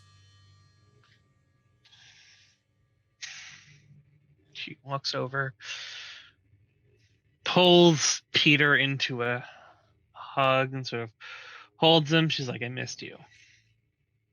I missed you too. Now, you are going to, she grabs him by his ear. He's like, ow, ow, ow, ow, ow. I was like, okay, now you are not going to show anything to that jackass. You understand me, all right? He's right. It's great, you know. Look, just be glad I am not saying that you have to stop hanging out with him. He's like, it doesn't. Look over. He's like, he's not that bad. Izzy, help me out. He looks over. What? Why would she help you out? Potatoes. We both love the man, but we both know that he is an idiot. Yeah. And Gravy kind of look. You're dating Joker. God damn it. Oh shit! Are you the? I'm Blondie. No. Oh fucking. I thought that you might have heard of me. I'm afraid to know what has been said about me. I'll just take my leave now. Just. Well, who would you be then? Because I don't. You're not Austin Powers. No, I'm not. He's my Okay. roommate, and she's confused. Okay. Austin Powers is the only I can't think of anyone else that you could have been, you know. Oh, thank God, I'm not important enough to have a specific name. This is great. As you say, I'm not important enough to have a specific name. He goes, I don't know, Godiva. Shut up! Shut up!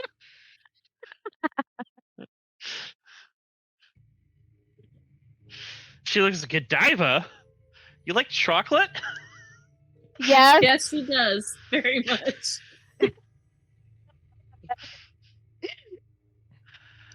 Potatoes. That she may have run naked through the Wait, shut up! The store on the first day.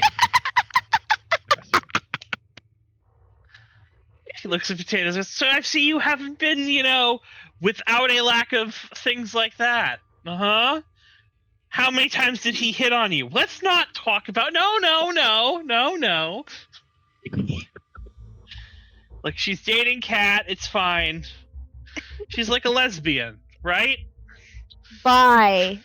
Okay, alright, fine, alright, you know, we'll go, okay? God, That's you don't be so, not... rude. Oh my God. I am what Isobel is, Jesus Christ. Honey, you are not what I am. Blonde?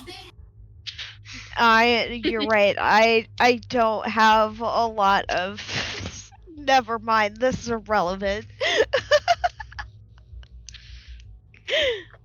What matters is she's happily taken, and everything is fine.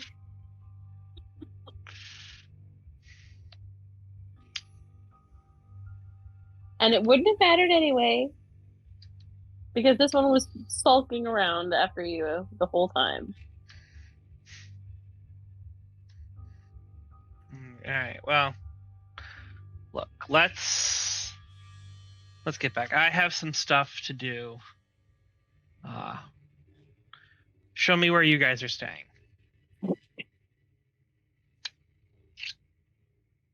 And I think that is a good spot to end this session on.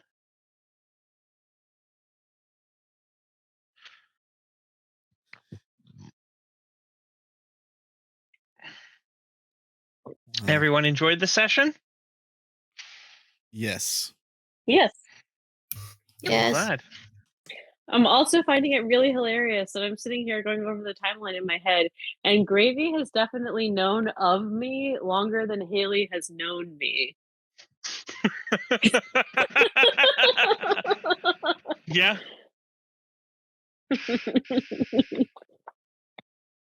I mean, that is assuming that Joker talked about Goldie immediately. Well, you but I had suppose to, because yeah. there was body removal. Oh yeah, okay. Fair. They had to get rid of somebody. True, yes. Mr. Clean helped with that. I'm sure he did. Yeah.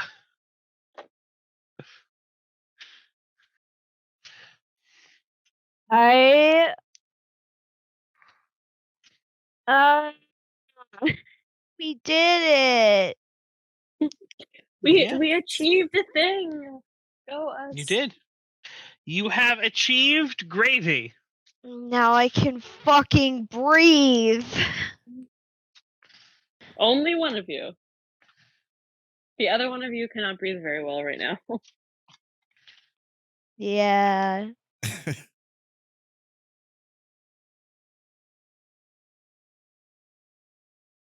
So, what did I miss? What do you mean? Define what did you miss? Like, Well, there was a fire apparently. Oh and... yeah. I set Anthony's couch on fire and therefore the whole building. I was trying to charge at the time.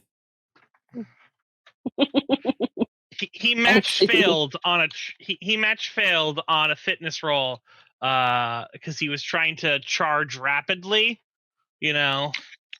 so he was doing it at an accelerated rate, which I'm like, let's see how long your body can hold out. And matched fail. All right, well, that means something. You throw up and you light the building on fire. Oh yeah. No! I'm like, we can have him throw up. You know what I'm gonna do? A lit cigarette butt has fallen in the couch cushions, and so he doesn't realize the couch is on fire until I describe how like the room's getting really hot, because there's literally a fire under his ass. And then it's like, oh yeah, no, the couch that you're sitting on, it's on fire. He's like, oh shit, and he gets up and throws his shirt on it. I'm like, adding fuel, I see. Yeah. Like I got the reason why you were doing it. You're like, oh, I'm gonna smother the fire. And I go, but it's a couch. Airflow comes up from the bottom also. Yeah. Yeah. And then he's like, I'm gonna go run and get a thing of get a bowl of water to dump on it. I'm like, I you're gonna need a whole lot more than a single bowl of water.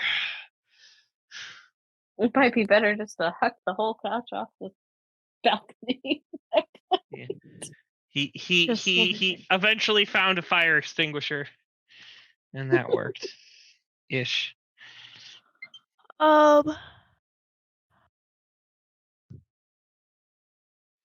Well, good session today, guys. Fun playing with y'all as always. Thanks for watching. You guys go check out all the things. Check out ChaoticReunion on YouTube.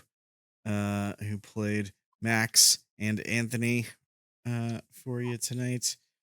Check out Lucky Cat Dice Designs. Oh, I got a link. I gotta do the links. I gotta do links. If you're watching on YouTube, the links are in the description below. Here is the YouTube channel for Javi. The Lucky Cat Dice Designs link tree is here. All the links are at that link. That's what a link tree is. I don't know if you knew that. Yeah, all the links all the time. I use Linktree. I love Linktree. It's so nice. Also, check out AceofWandsDesigns on Instagram, TikTok, and Coffee.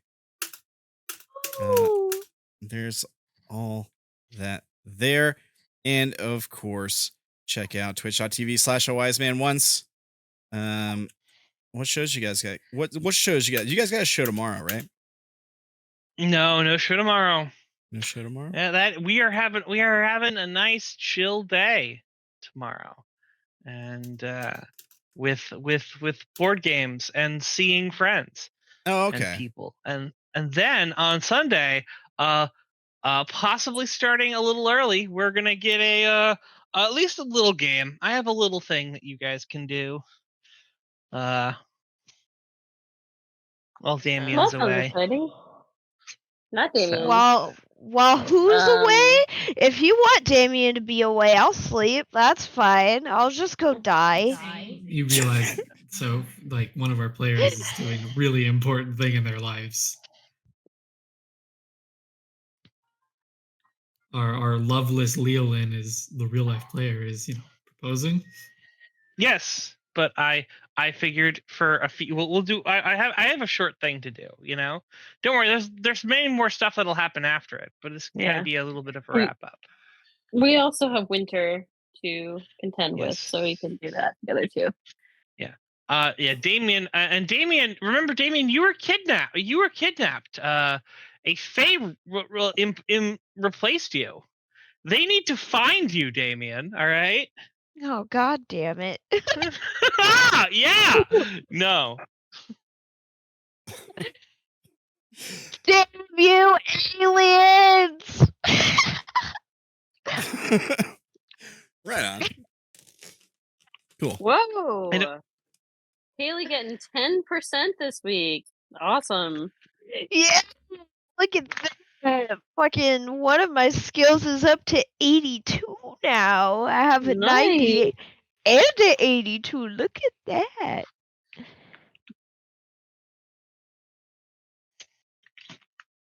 Good stuff. Must be nice. It is.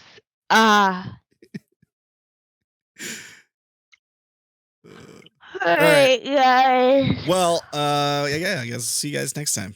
Everybody have a great night. I don't know. Fuck.